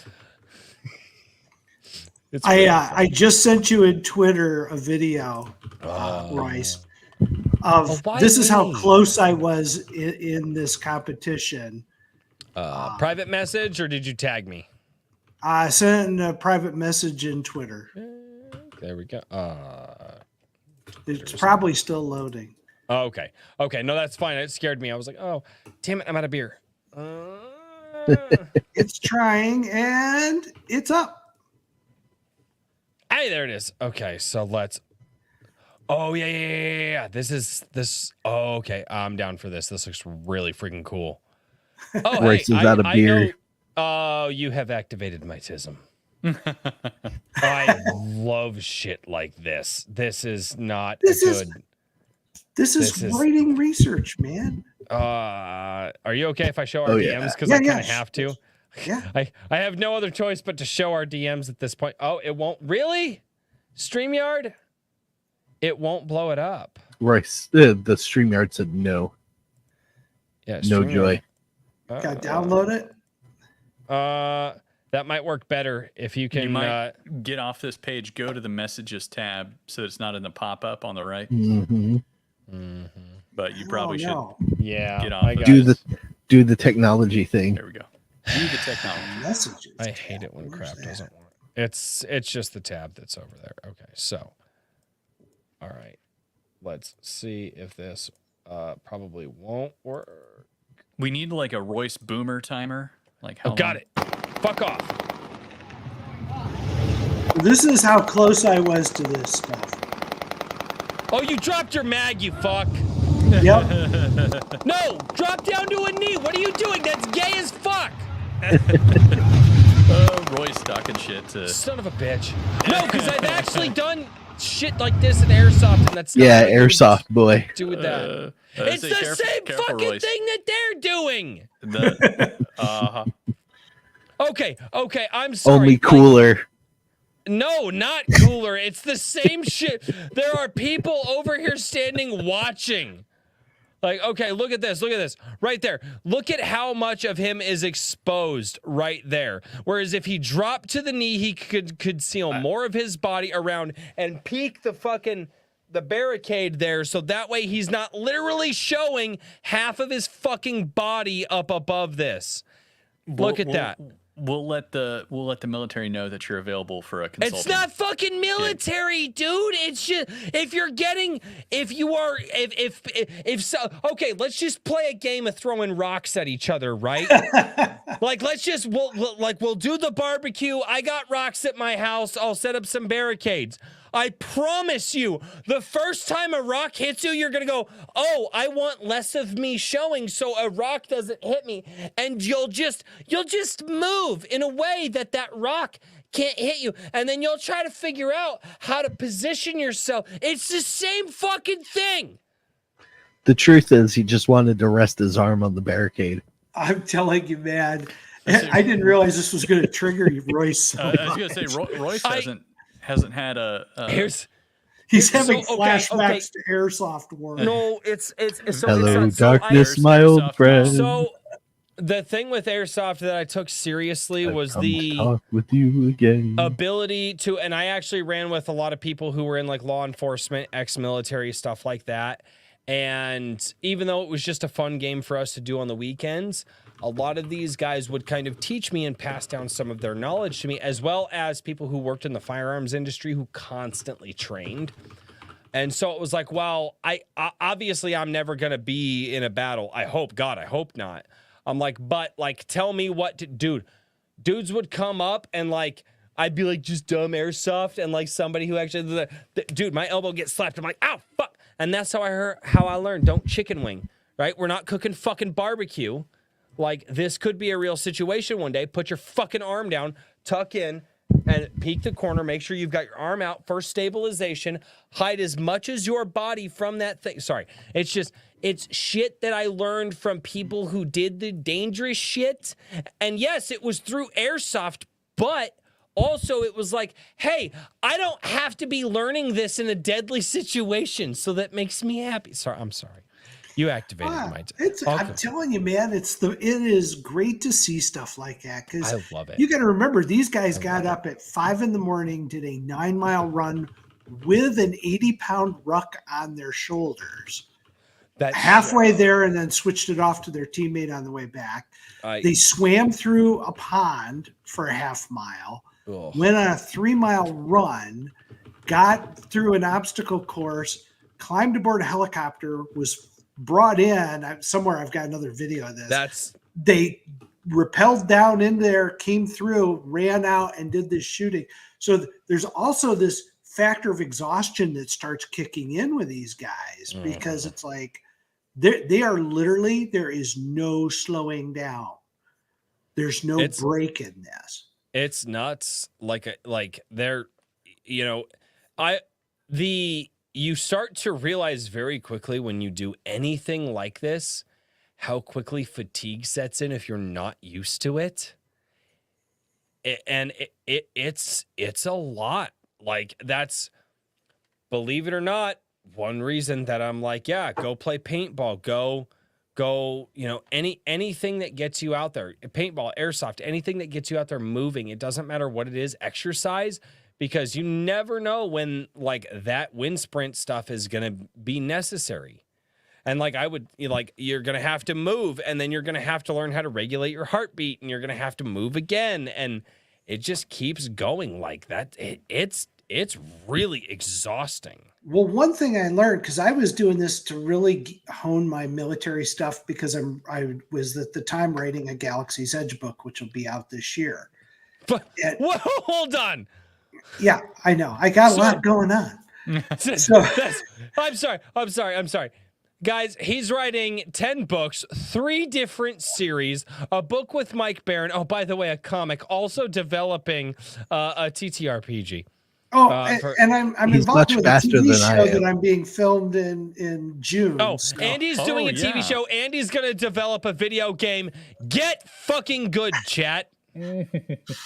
Look, it's fun, but one of the things I learned when you were talking about the endurance, You're and not stuff, human. You can't be it's your human. mental It's not- endurance that gets you through this. You're not It's human. you got to push. I'm going to be Blaine in 5 when years. When you have computer chips for brains, like you do, yeah, you can just keep going. Like we're human, Blaine. We're not the Terminator. I'm Blaine not says you. either. I just don't have a social life. This is my entire social life tonight. This is it. My wife's out of town, and I'm spending it with you guys. His stag I'm night is sorry, Iron and Age also nights. Thank you. Yeah. Dude, my wife left the house for the night. I'm here with you guys. Fuck, I'd have just had her stay home at that point.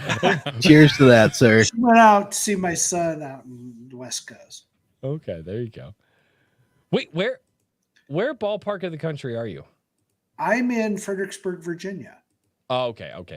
I'm I was outside gonna- Washington, D.C. Okay, Not okay. proud of it, but I am. No, that's fine. I was just because there's like a barbecue thing happening and all that here in like the next few months, and I was like, it's a little bit of a jaunt for you to make it to Iowa, and we're kind of in BFE, and it's literally just like a 2-day party where we're gonna get drunk and live stream a few times, and I'm gonna cook barbecue for my community. And Oh, that sounds good. I'm going to Texas next week, so I'll get barbecue there. there you go. Yeah, no, God, you those way Texans better know barbecue how to there. make brisket. Oh my! That's where I learned from. Yeah. Me too. Fuck, I'm out of beer. I need to get a beer. Crack open those White Claws. No. I tell you what, if somebody sends in a donation, I'm literally making it a rule. I'm only drinking White Claw if people pay me to do it at this point because it's fun. Get on it, It's chat. like I'm not. God, don't fucking start that shit. Like You it's open the that door, bad. man. I'm literally- just going to I'm like, stride through. I- Let's go, chat. I'm not that type of person to be like, oh, chat, you should give me money. But, I had to choke down 2 White Claws last night because the chat paid money. And at this point, I'm just like, I'm not doing it. At this point, no. If the chat wants me to suffer, they can pay for me to suffer. I'm fine with that. That's fine. No. I need to go. Oh, God. So, dude, you've got so much going on, and you do so much research for it, too. Like, it's obviously... Daniel, stop it! It's like chill. It's like chill. He's in the chat. No. Who, me? Fuck, dude, there's so much. Which, by the way, that video, my tisms aside, I love shit like that so much. I love shit like that so much. Like I do too. that stuff. Oh, it's so fun to watch. Well, I have a question. I want to ask about the Galaxy's Edge book. Okay. Oh, because teaser I didn't time. even know about this. All right, I'll be right back. I don't know if this is just because I've been under a rock and I've been paying attention or what. I didn't I talk haven't about seen it. anything about it. Okay. So they've had a lot of requests within Galaxy's Edge to have mechs, and they have them. They're the 100 killer yeah. planet pounders, Yes. the HKPPs, and they really wanted to have something that would highlight that aspect of the universe. So Jason asked me, he's like, could we convince you to write, kind of our first mech book? And I was like, yeah, why wouldn't I, and it's co-authored with Jason. Cause it took me a little bit, there's a lot of rough edges of learning a new universe and stuff. Mm-hmm. And I've read a lot of the books, but even doing that, there's a lot of plot lines that are in motion that I don't even know about yet because I haven't gotten through all of the books in that series. But I wrote a really, really fun one, and it's called The Lost Legion because I've always been obsessed with the missing legion in England that went to nowhere. No one knows what happened to it. And I was like, what if that had happened during the Savage Wars era? And it's a story of these two people, two soldiers that get caught up in the trek to find that lost legion, and it involves a mech unit, and it's a lot of fun. I mean, and it's my wheelhouse. It's doing mecha, but doing them in the Galaxy's Edge universe, and it is a blast. Just fun. That's awesome. Yeah, I was trying to think. Okay, no, Galaxy's Edge has me all screwed up because they've done some like prequels, haven't they? Yeah, the Savage Wars stuff was like a prequel, which was a Okay. great series. Yeah. God, I That hate sounds so fun, though. Goodreads is just awful. I hate Goodreads. Never look at Goodreads. Well, it's what popped up first. Anyways, It's the virtual version of the ravenous bug bladder beast from Trial. yeah, pretty much. Royce, you're muted. You didn't have to tell him. First of all, fuck you, Hedge. Hedge. Came back down the stairs. I walked back in the room and I'm just like, oh no, there's a super chat. And it's the Hedge. He says White Claw now for $10. Hello, Hedge. Well God, done. I hate you all so much. And then Richard thought it was so important that he sent 2 messages. In the private Did chat, I? he says, White Claw request, Royce. On Rumble. Yeah. There you go. Uh, I just want to make sure you're paying attention, Royce. You know, somebody has to take care of the chat. You know, you're always abusing them, treating them badly. I hate all of you so But much. Daniel and I, we love chat. I We love hate our my wife viewers. for opening this door. Thank you, chat. Thank you very much. I hate all of you so much. God. Damn it. So Dance, Monkey, dance. I mean, yes, Yep. yeah. Let's go. I can't even smell it. Maybe on my final show, I'll do some kind of, super chat drinking related thing. Just we'll have to just to nail make down. it Don't that open- bed. That's got to be an event. Don't open that door, man. I'm gonna crack it open. There's gonna be a hard cap on how much I can drink. That's like I think your I've been thinking about it. Like your final show with us, it's got to be absolutely insane, and we also need to introduce the new guy, right? Like break the new guy in, you know. I don't know. That's up to you guys how you do that. Drink, I'm go not. drink.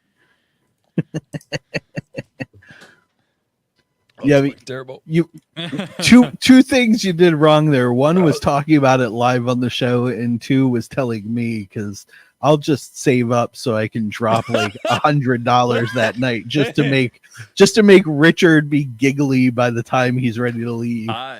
Yeah. So, Dude, I can hear that headache from the future. yeah, I'm a little concerned now. I may.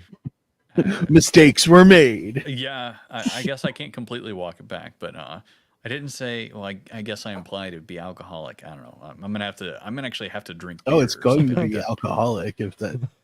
That's the only reason I would pony up money Of course, for it. of course. So, guys, you heard it here first. Make sure that you save up money because sometime in June, on a date that we have not picked out yet, but sometime in June. Maybe I'll do it no. I have an idea. Oh. That night's Details to episode's come, going to be details called come. GRD, Get Richard Drunk. We'll see. But We're gonna send Richard off with a hangover. yeah, I probably will have one. What was I going to say? I had some kind of very specific question for you, Blaine. About- Derailed. Yeah, I know. I was going to try and bring it back around to Paradise, which. Hey, here's another video. Oh, This is how close I got to get to this stuff. okay.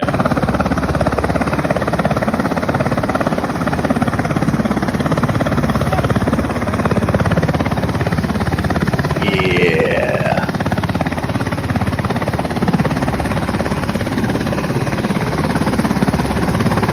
That's nuts.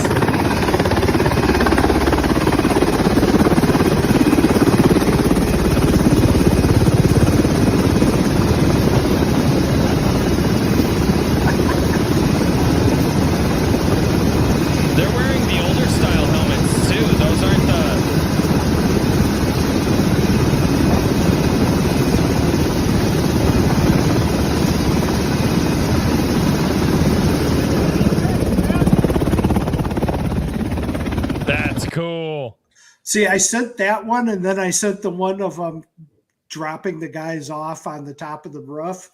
My wife thought I was actually in the helicopter. It was priceless. So is the look on Royce's face right now. No, this is great. I hate all of you so It's much. like kryptonite or something. It's horrible. Wait. It's almost like an IPA. IPAs might be worse. No, this might be worse than IPA. I think I might have found something that's worse than an IPA. I love that image.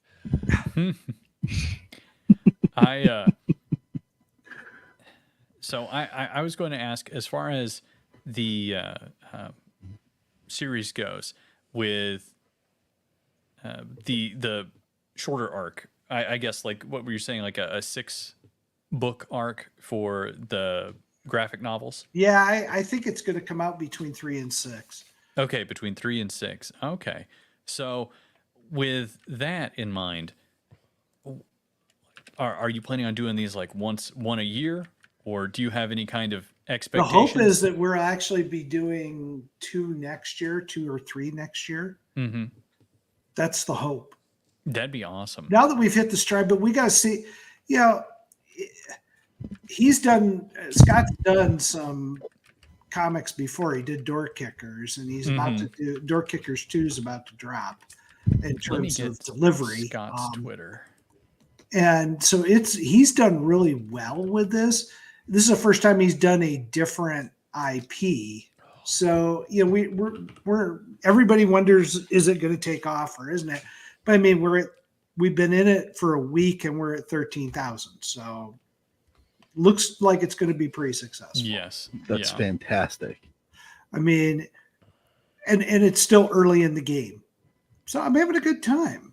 It's just, it's so much fun. And I'm going to pull some of his characters into the novels, for cameo appearances and stuff. So the crossovers are all kind of interlaced at this point and will happen, which just makes it neat because it's a broad IP. So it appeals to everybody. If you're just somebody who likes the comic book stuff, get the graphic novels. If you want to read the novels, you can't. If you read all of it, you're going to see how it all ties together.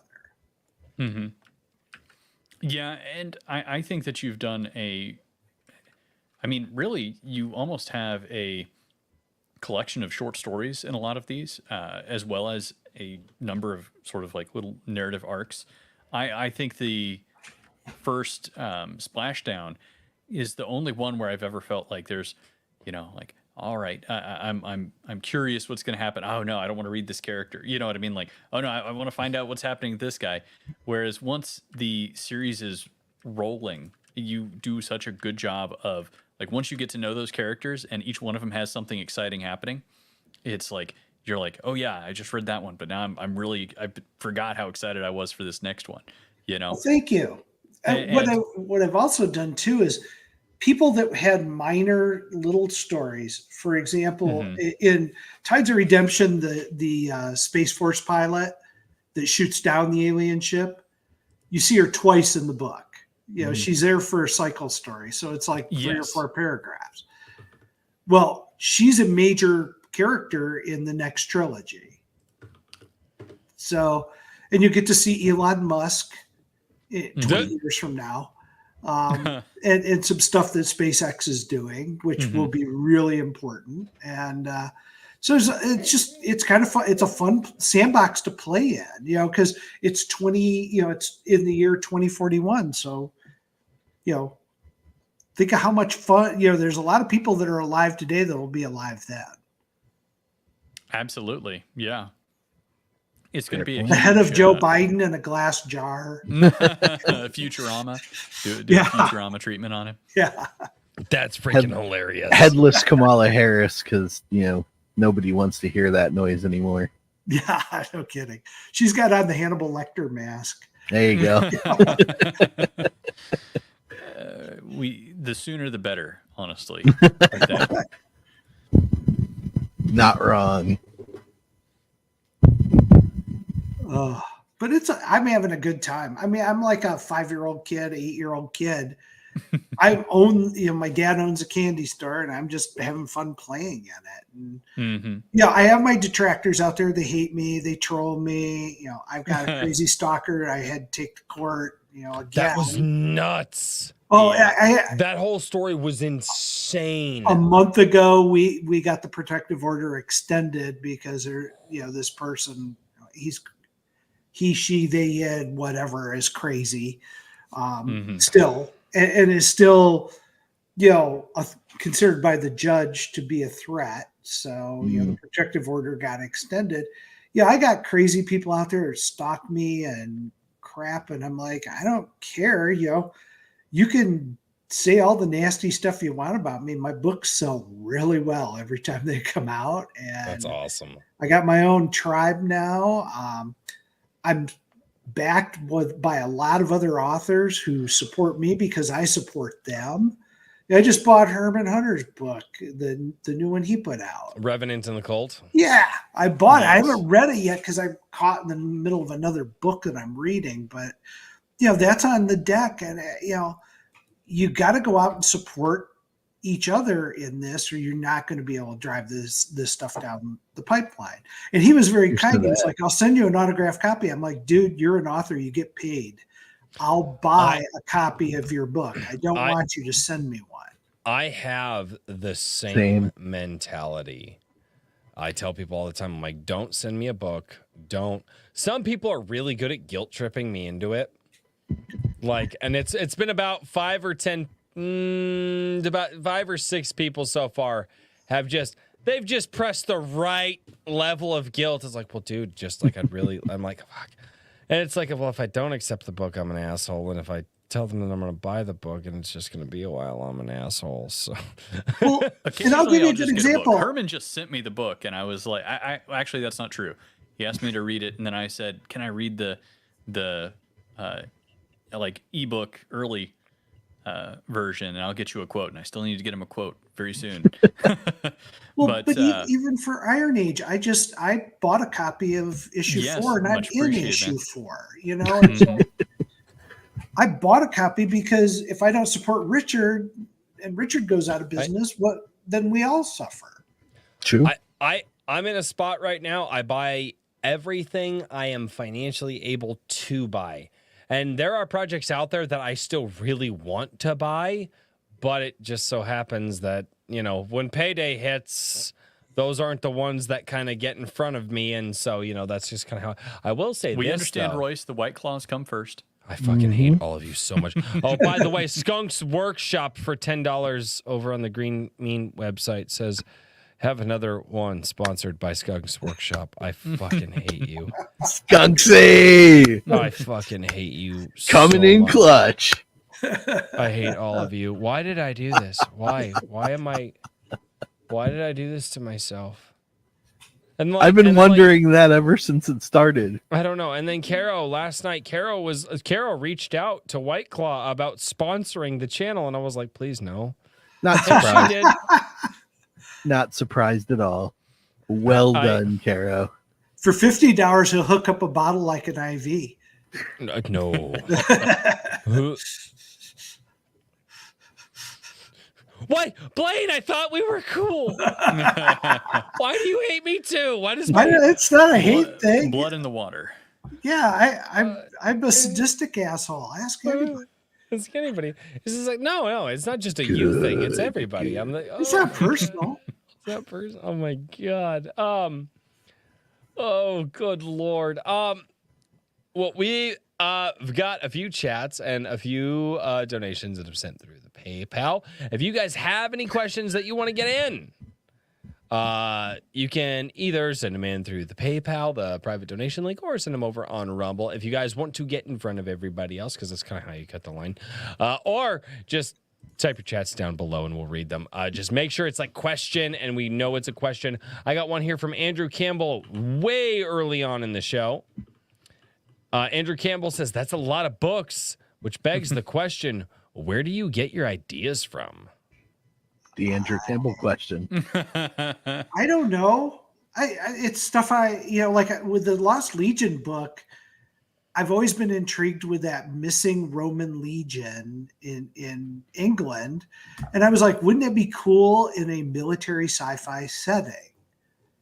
So I've had that like tucked away for years where I could do it.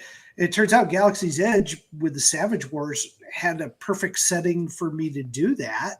So I kind of took that off the shelf. And then it became a question of, it's not so much the stories. To be honest with you, most of the stories are pretty straightforward stories. What makes it is the characters. And you really want to go, how do I develop a good character that when people read them, they'll go, I actually give a shit about this character, or I hate this character. I want to see this character die miserably. And that's where I spend my focus now. I don't focus a lot on plots. The plots, especially military sci-fi plots, tend to fall into buckets. What makes them really work is excellent characters and dialogue and stuff, and that's where I put my focus. That's freaking awesome. That is the way to do it. Oh yeah. Well, my one character's got brain damage, and she has memory issues. She has an eidetic memory, but she has a huge gap about what happened when she got hit and what happened to her unit. And that's an huge, interesting it's combination. A story arc it's not PTSD. It's like she had an open head injury. And so she has an eidetic memory, which basically means that she can pretty much remember everything, but she got hit with something, explosion. Yeah. And they had to do open brain surgery, and now that just part of her life is just gone. Yeah, there's a part of it that's missing. That's really and some of it, and it comes back in fragments. So she'll be in a bar, and suddenly she's on another planet with these guys, and it's like a video playing that she can interact with. That's really cool. Love it. It's just it's a cool character. And I'm like, nobody's played with that angle. Or if somebody has, I haven't read it. And I'm like, that's a fun character. That almost seems like a different play on things very similar to like how Wolverine used to be before they revealed his backstory, which I liked the backstory thing, but I also realized it ruined his character at the same time. Or like the Bourne Identity, the Bourne series, where like once you kind of find out, but that was only a 3-movie thing, but the whole thing was like, oh shit, like we've got to go on a journey to figure out who this guy is. Very similar to that. I like the way that I like connecting those two things, and not just a regular memory, not just like, oh, a person and their life is black. No, somebody who has literally a genetic mutation that causes the best memory on the planet, and not many people fucking have it. This person has it and was like blown up, went through brain surgery, and now remembers everything else in her life, but except this part's just black. Well, it's a jumble, and it comes up and plays randomly in her life, and she has to take medication to suppress it. That's so counterintuitive to eidetic memory too. It's cool. It's fun to play with. I like the way that you did that. Thank you. That shit's awesome. You got to play with the other guy in the character. The thing that made the other character work in that was he gets hit by a tank and his leg gets crushed. A grav tank slams into him, crushes his leg. And there's a great line I put in there, something along the lines of, "Oh, not again." Like this has happened to him before. And it's like, that's the kind of hook that readers go, okay, now I want to know what the hell happened before, and how that impacts him. And it's just, I have fun with the characters. And then when you get the characters working together, you get just fantastic combinations of stuff. And it's just a lot of fun. When you initially started talking, it reminded me a little bit of actually another story that's going to be in issue 4 of Anvil. And I saw Sean C.W. Korsgaard in chat. Oh, yeah. His story, Black Box, is an exploration of memories. It's an old soldier who goes out and explores the memories of someone, and they're not his. And through an interface. It's a very interesting take on kind of a military sci-fi feel, and it's a good one. You'll definitely enjoy it. Oh, I'm sure he will. I have lunch with him from time to time. He lives in, Oh, really? in I my didn't realize he area. was so So close. when he's in town, we try to hook up for lunch. He's really a lot of fun. Yeah, great guy. I mean, And he's going to be editing Anvil, starting with issue 5. So oh, cool. yeah, That's good to know. yeah, because I know he's working. I believe he's working some with Wargate, correct? He's doing some stuff over there. I don't have the detail on that, but I know he's doing some stuff over there. Yes. And he hooked me up with Jason Cordova, who has Oh, me yeah. writing for a Bane anthology coming up. So Yes, yeah, lots of cool stuff going on. Man. oh my God, there's so much great stuff going on. And I consider Bane kind of he's very happy. He's up late for having a young child. I know, or maybe that's why he's still here. But what's really interesting, Bane's kind of more of a traditional publisher that dabbles in the indie space, but there's They're so many. I call them a missing link. You know what I mean? Yeah, They're friendly to indies, but they're not indie. You know what I mean? Well, and what you're going to find is in the indie space, you can write for different publishers. Nobody gets upset about that. Now, I tend to be very loyal. There's a very small cadre that I write for, just because I'm a personally loyal person. Dry throat remedy, Mark Law. They're Fuck not you, letting Richard, because you're the only one who has access to do that. But it's, to me, I think it's an interesting thing because, I've reached out.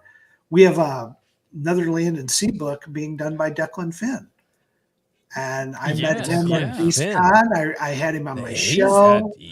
Declan's got some good stuff going on. Declan's got some really good stuff going on. But he's never written military sci-fi, but I wanted to get kind of the religious angle on an alien invasion, which is a fascinating thing to play with. And I had some ideas with it. He's run with it and he's working on a book on it. So, well, and he talked to me. He had an excellent idea for an anthology a while ago, but it just, I'm kind of at a point where I'm like having to say no to projects. You know what I mean? And I was like, no, I don't actually. Someone better suited, somebody who already has a good readership will help you. I would be doing you a disservice if I published this. You know what I mean? It's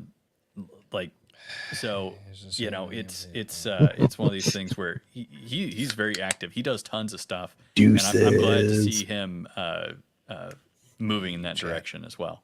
He is really gifted. And I'll give you an example. I had an Irish cop character, and I was like, he's very Catholic, Declan is, and I reached out to him. I'm like, what would the prayer be for an Irish cop in this situation? What would be his prayer? And that's where this network becomes so powerful, because he literally, like, in 3 minutes sent me, here's the prayer this guy would say. And it adds a level of authenticity to it. And I realized at that point, I'm like, Declan's got to be part of Land and Sea in some way, and he's found a nice little sandbox to play in too. Yes, that's awesome. I think Wonderful. That one of the things that I think is so important about when indies move from the very first steps out into their creative experience into the getting some amount of success and then growing and doing more, is that the realization that two people can take very, very similar ideas, and because of their own style, once you develop that style and that identity, that you can write the same thing and it'll come out different. You know what I mean? Yeah. In a very different way. And those little touches that you can reach to people, and having the humility to go to somebody and say, I need this, I'm not prepared to do it, is what really I think is a huge strong point that I see. And not that all indie authors now are identifying as Iron Age, but just kind of in general as the Iron Age attitude, where there's a certain level of humility about your craft. You want to get things done. That maybe you don't have every single tool in your tool belt, and there's a willingness to learn from others that is all part of it, you know, and that's what I think is really going to be a huge, you know, continue to be a huge factor in what puts us ahead Yes. in the we market. we are the dominant force. We're selling more books than Star Wars fiction. Okay. Yeah, And that It's and then wild. when I say we, I mean individually we're selling more books than Star Oh, yeah. Wars fiction. It's, I mean, it's so funny is I watch people give crap to certain names out there about, well, why don't you release a book monthly? However, for every one of those guys out there, talking again, and I'll elaborate on that more in the after show.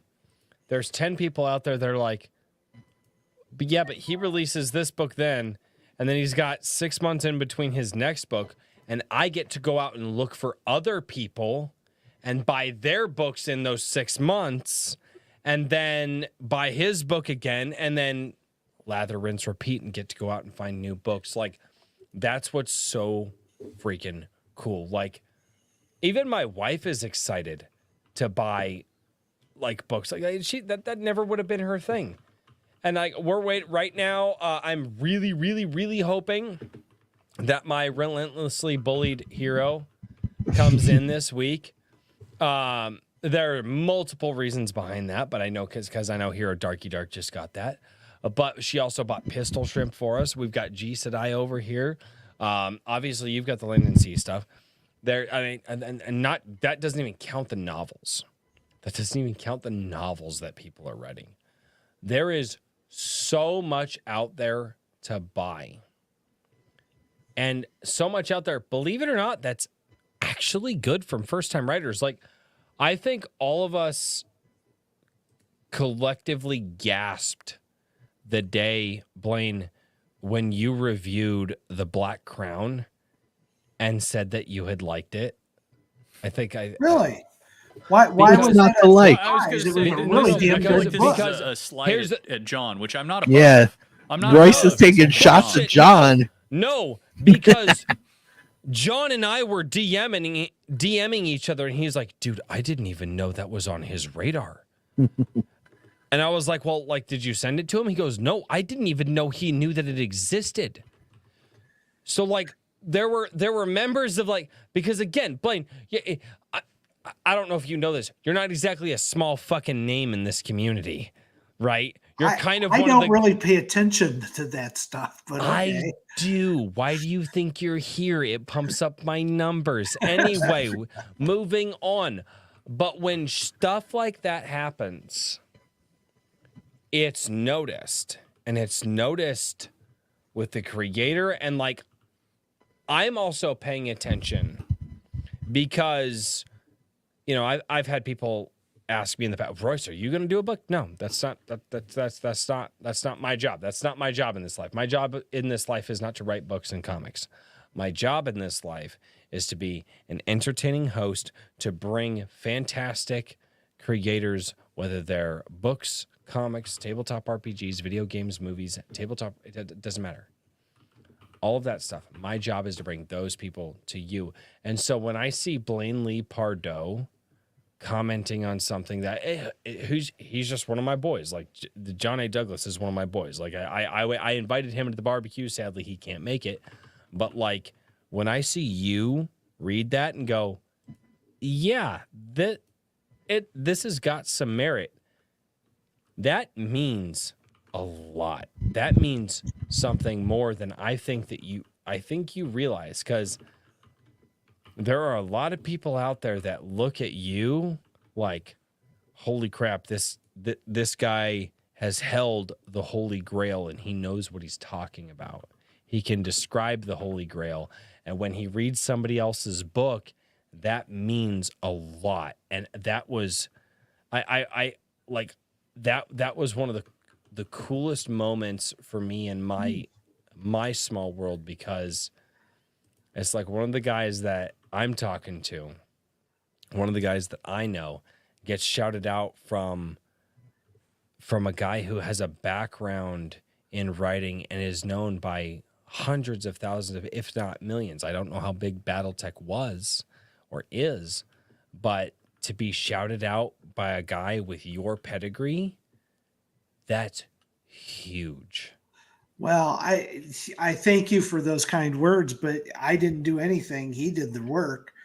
He wrote a damn good book, and so I gave did him shit for Herman. it. So did a lot of these guys have written really good stuff.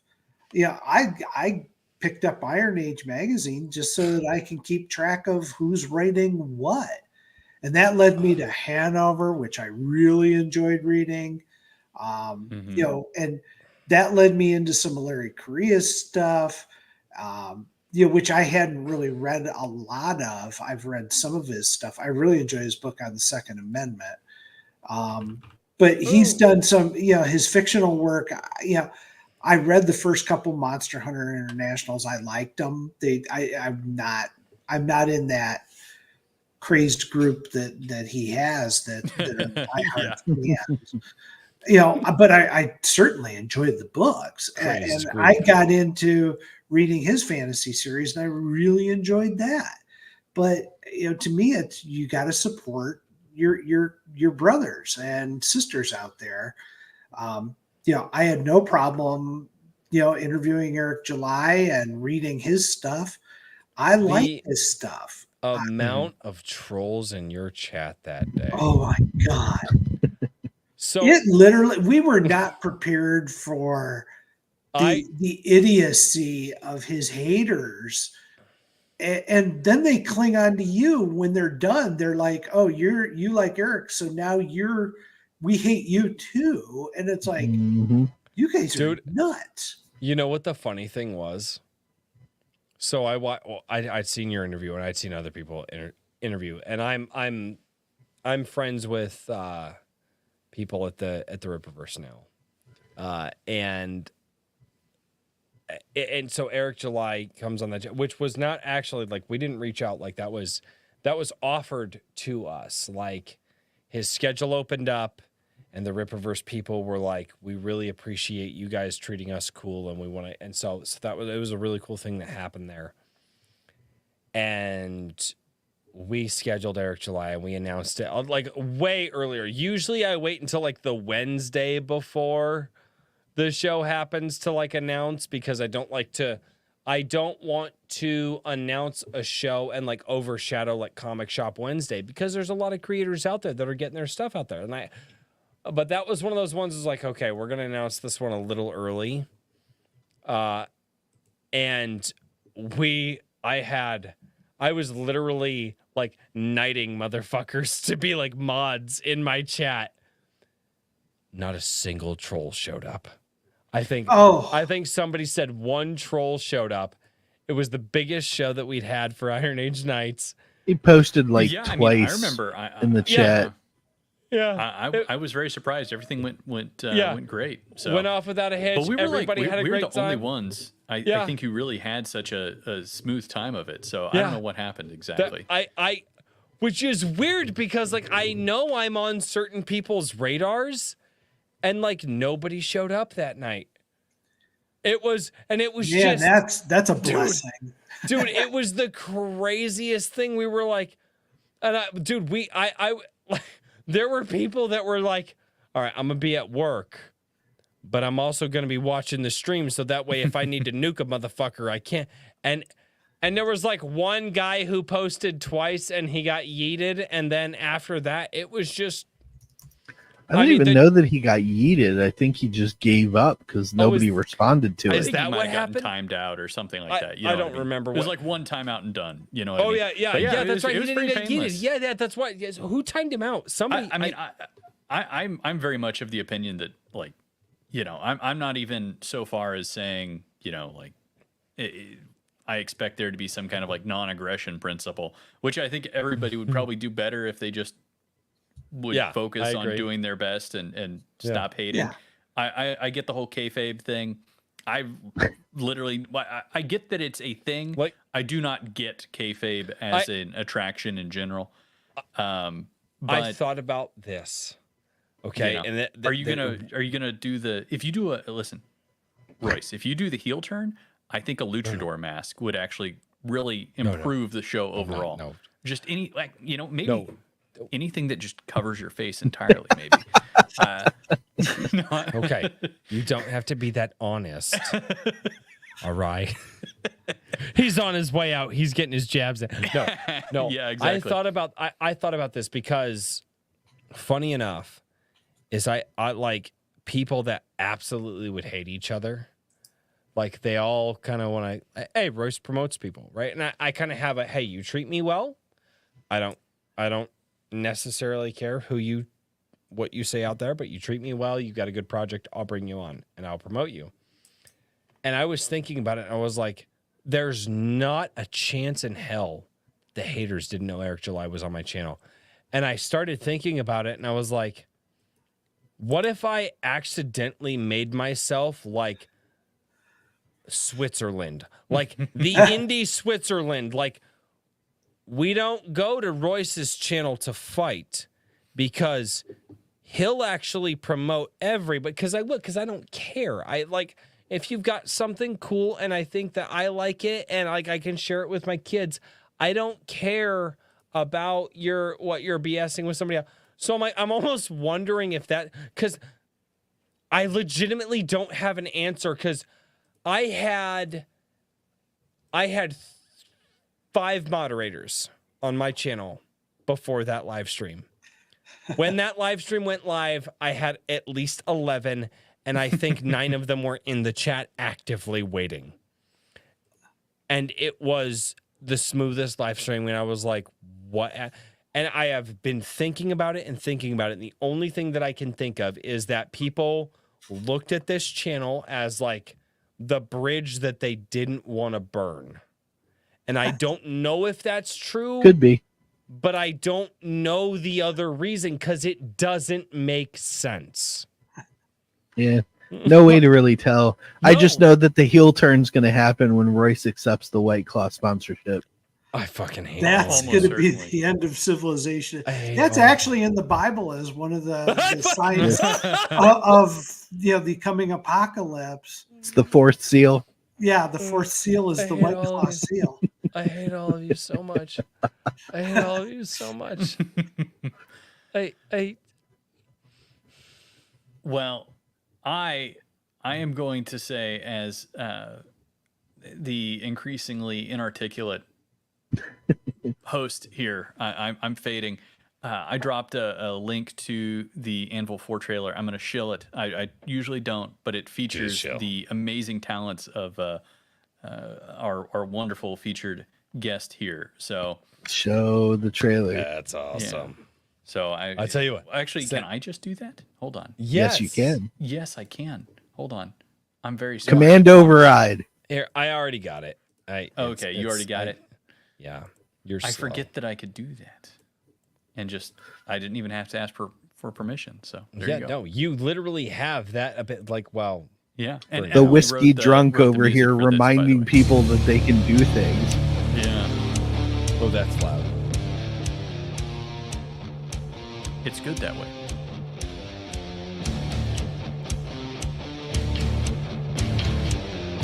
Who did the music? Heavily. Okay. Of course. Okay. I was like, that sounds familiar.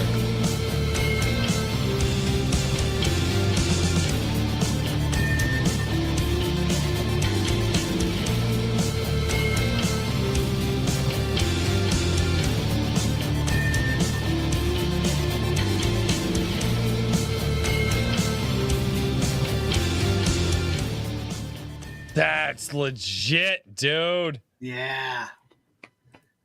Oh, by the way, I have a short story coming out in Iron Age. Yeah. You don't say. I was so excited whenever I think it was the interview for issue number 1, and you were like, yeah, I gotta submit something, and I was like, oh man, that would be amazing. So it's like, I'm gonna have to start increasing my expectations, but yeah, it's excellent. Boy, that's man. modest. Well, I'm just saying, I love the shorts that he put together for Lands and Sea. Like I'm saying, his Right. anthologies are just a collection, or not I mean, his books are somewhat like anthologies. There's a bunch of short stories packed in there. So I knew already that not only do I like the way I like the IP, I like the way he writes in general. I know that I like the short fiction that he writes. You know, it dream come true. You know, so Well, pleasure to do it, and it's probably just the start. yes. So that's issue 4. I'm going to drop a link to that real quick because I'm totally on top of things and didn't close the window that had all the links. It's fine. There we fine. go. Why would you tell the chat? I keep telling you, don't give them ammunition. There we go. Don't give We don't give appreciate the the chat. Yes, we like the chat. Those are a bunch of fucking liars. We support the chat. I hate all of you. They're beautiful, intelligent people with good taste. Some of them are beautiful. They're And they force Royce to drink White Claw, so they're all good in my book. Listen, anybody who is a fan of Blaine Pardoe is obviously a lovely, intelligent person, as well as anybody who is a reader of Anvil. Just nothing but the finest, most physically attractive, and mentally superior specimens. So You on that wonderful note, Chad. I will say, I will say good night to everybody. Blaine, thank you so much for talking to us again. Oh yeah.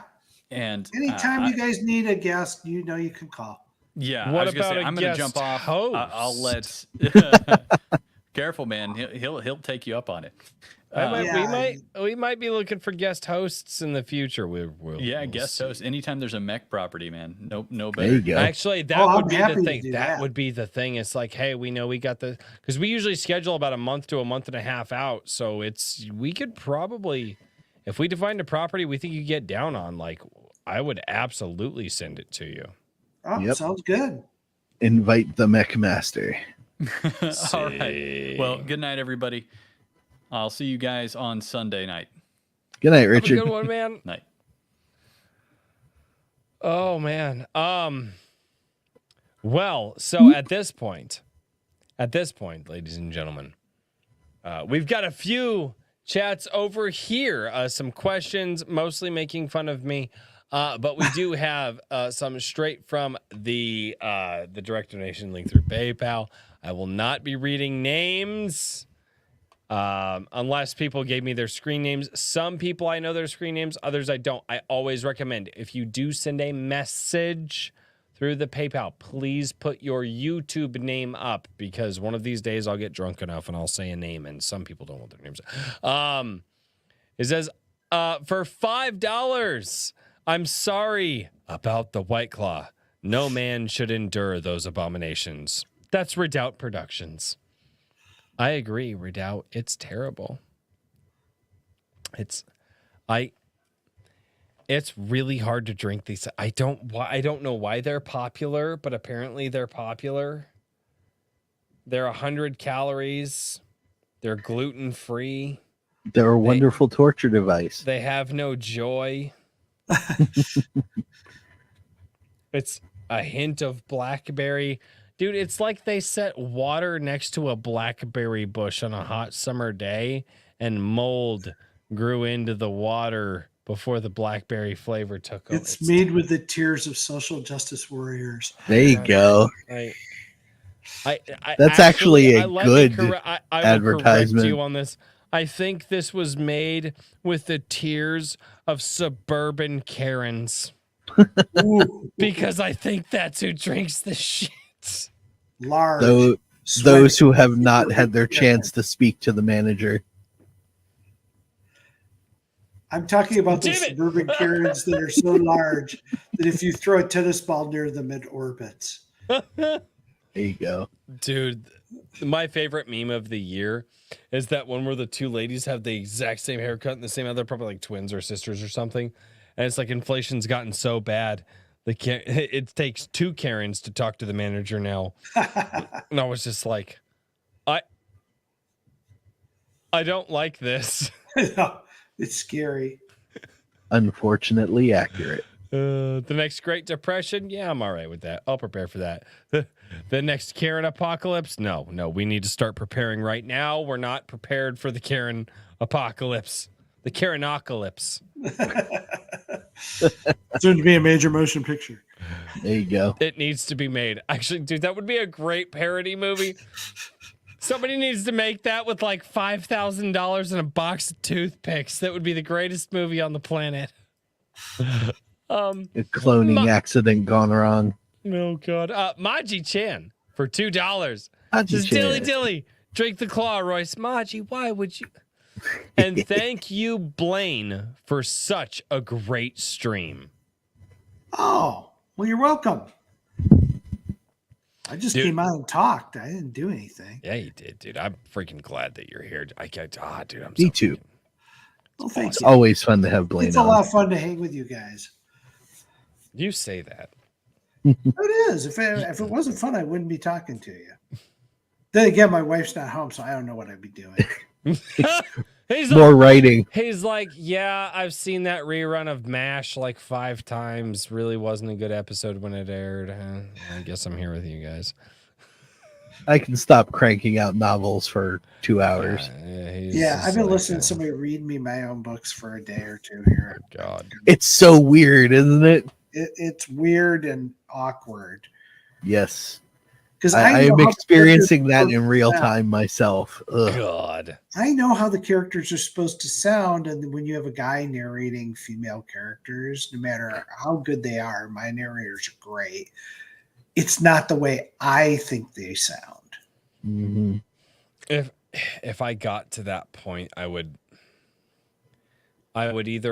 get like, if it was a young girl, like a little girl, like I would like pull like one of my daughters in, and I would like, and I've got the sound equipment, and I would like have her do it, or if it's like an adult, like I'd have my wife do it. But yeah, so I'm not sure how it's going to play out, but I have a narrator doing G Said I Won, and we were talking about a secondary narrator for both Hannah's character and the few lines from Sumi the Sniper.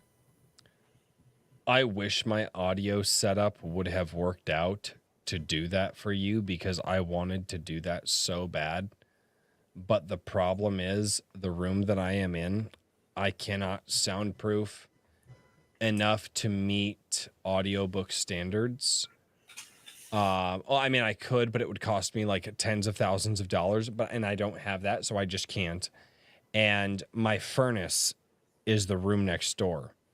So it has the high-pitched fan noise. So as soon as that fan, so I get 15 minutes of no fan, and then the fan kicks on, and then I get 15. So literally every hour, I get a half hour to be able to do it. And it just, it was very frustrating. It's all right, dude. I ended up employing the services of Master Sonnet to be my narrator. There you go. Melodious voice. One of these days, because I would love to do more voice work. I've done a little bit of voice work for some people. I'm just waiting for the next one to come out, and I'm going to put something together. But I would love to be able to do some voice work for some people, because I genuinely enjoy it and it's fun. And yeah. I actually, Blaine, that's one thing I keep asking people to go check out JVP's Ruthless issue 2. I did a voice in there, and I keep asking people, hey guys, if you can pick out which voice I did, let me know the timestamp. Nobody has done it yet. Yeah, even I couldn't do it. And here's the thing. Daniel worked on the fucking thing, and he still didn't know what voice I did. Yeah, that was intentionally kept secret from me. Yeah. Yeah, bastards. Yeah, it was 2 days before it released. You and I were on the phone, and I was like, you're like, yeah, I did the Ruthless. I was like, oh shit. I was like, yeah, how did my line sound? And he goes, I didn't know whose voice that was until I looked at the credits. Mm-hmm. And I was like, really? He goes, I was like, so I did my job right? He goes, dude, you didn't sound anything like you. Did a fantastic job. Like, that one was that one was fun. That one was really fun. Ruthless D. is a heavy D. metal audio comic, by the way. Oh, Blaine. okay. It's really freaking cool. It's on It's YouTube. on It's YouTube, free. yep. It's just something fun to watch. He uses heavy I just metal. wrote it down. I'm going to check it out. Yeah, it's freaking great. And then actually, Herman P. Hunter, The Hedge, whose book you just bought, I actually did the voiceover work for the trailer for his book, and I was very honored that he chose me to do it. And he's like, but yeah, I don't know. Anyway, that's enough about me. I'm tired of talking about me. I don't like talking. Hey, look at that White Claw. D. Gray. Do it, God. Fuck, it doesn't get any better. D. Gray says, for $5 more, save Royce Fund. There you go. And he says, question for Blaine. With so much content you developed, does it get formulaic for you? Does it all kind of blend into the same thing for you? Are you able to enjoy it like fans enjoy it? I don't probably enjoy it because it's a production for me. That And makes sense. when by the time a book comes out, I've read it 5-6 times, and in the edit process. And That makes sense. so to me, there's no particular thrill when it comes out other than it's out. It doesn't get formulaic because, I'm writing in different universes and with different characters. So yeah, it's a lot of fun, actually. The hard part is I know my fictional characters better than I do people in the real world. Like my wife always jokes, you don't know anybody's name or birthday, but you know all your characters really well. So, guys, I've got to peel out here. No, you're good. I have one more chat to All read, right. and then I was going to say we'll call it a night. Can All we right, do good. one more? All right. And this is from Redoubt Productions, and this was one I was not going to let you get away from, and the music will play. I tell you what, you know what? Let's just start the music now, and I'll read it now. Redoubt Productions says, good show tonight. Pardoe has always made for a great guest, discussing subject matters I wouldn't normally be interested in, but Pardoe, with Richard's questions, makes for great engagements. Sweet. Thank you. So that's a win in your corner. Hey, go check out Paradise, guys. Yeah, and yeah, you guys should do that, and because I'm gonna drop the link down in the chat below. And hey, guys, do me a favor, take this link and share it on all of your social medias and tell people how absolutely fantastic Blaine Lee Pardoe is and the hard work that he does, because the guy's a fucking modern day legend, and you should. I highly recommend the Blue Dawn stuff as well, not just thank Land and Sea. I love the Blue Dawn books. They're so much fun. I need to read. I need more time in my day to read. I just have to figure things out. Blaine, I cannot believe you came here and hung out with us for this long. Dude, you're fantastic. I love what you're doing. And not only that, but you are so supportive of the community. And it's not just that you're succeeding, you are also trying to, you're lowering ladders for other people. And you're trying Finish to your bring White Claw, Royce. Fuck off. Let's try to compliment our guest. Thanks for having me on, guys. I really don't. And we love having you on, Blaine. Thank you. Do I have to finish it? Yes, you do. I don't want to finish it. Contractually obligated. People paid money for this. It's all Good White money. Claw people want their time. Money earned with the sweat of their brow. They deserve. I hate all of you. Ladies and gentlemen, I'll see you on Sunday Coffee. It's going to be a good one. 11 a.m. Central. And as always, until next time, cheers, everybody. Good night, everybody.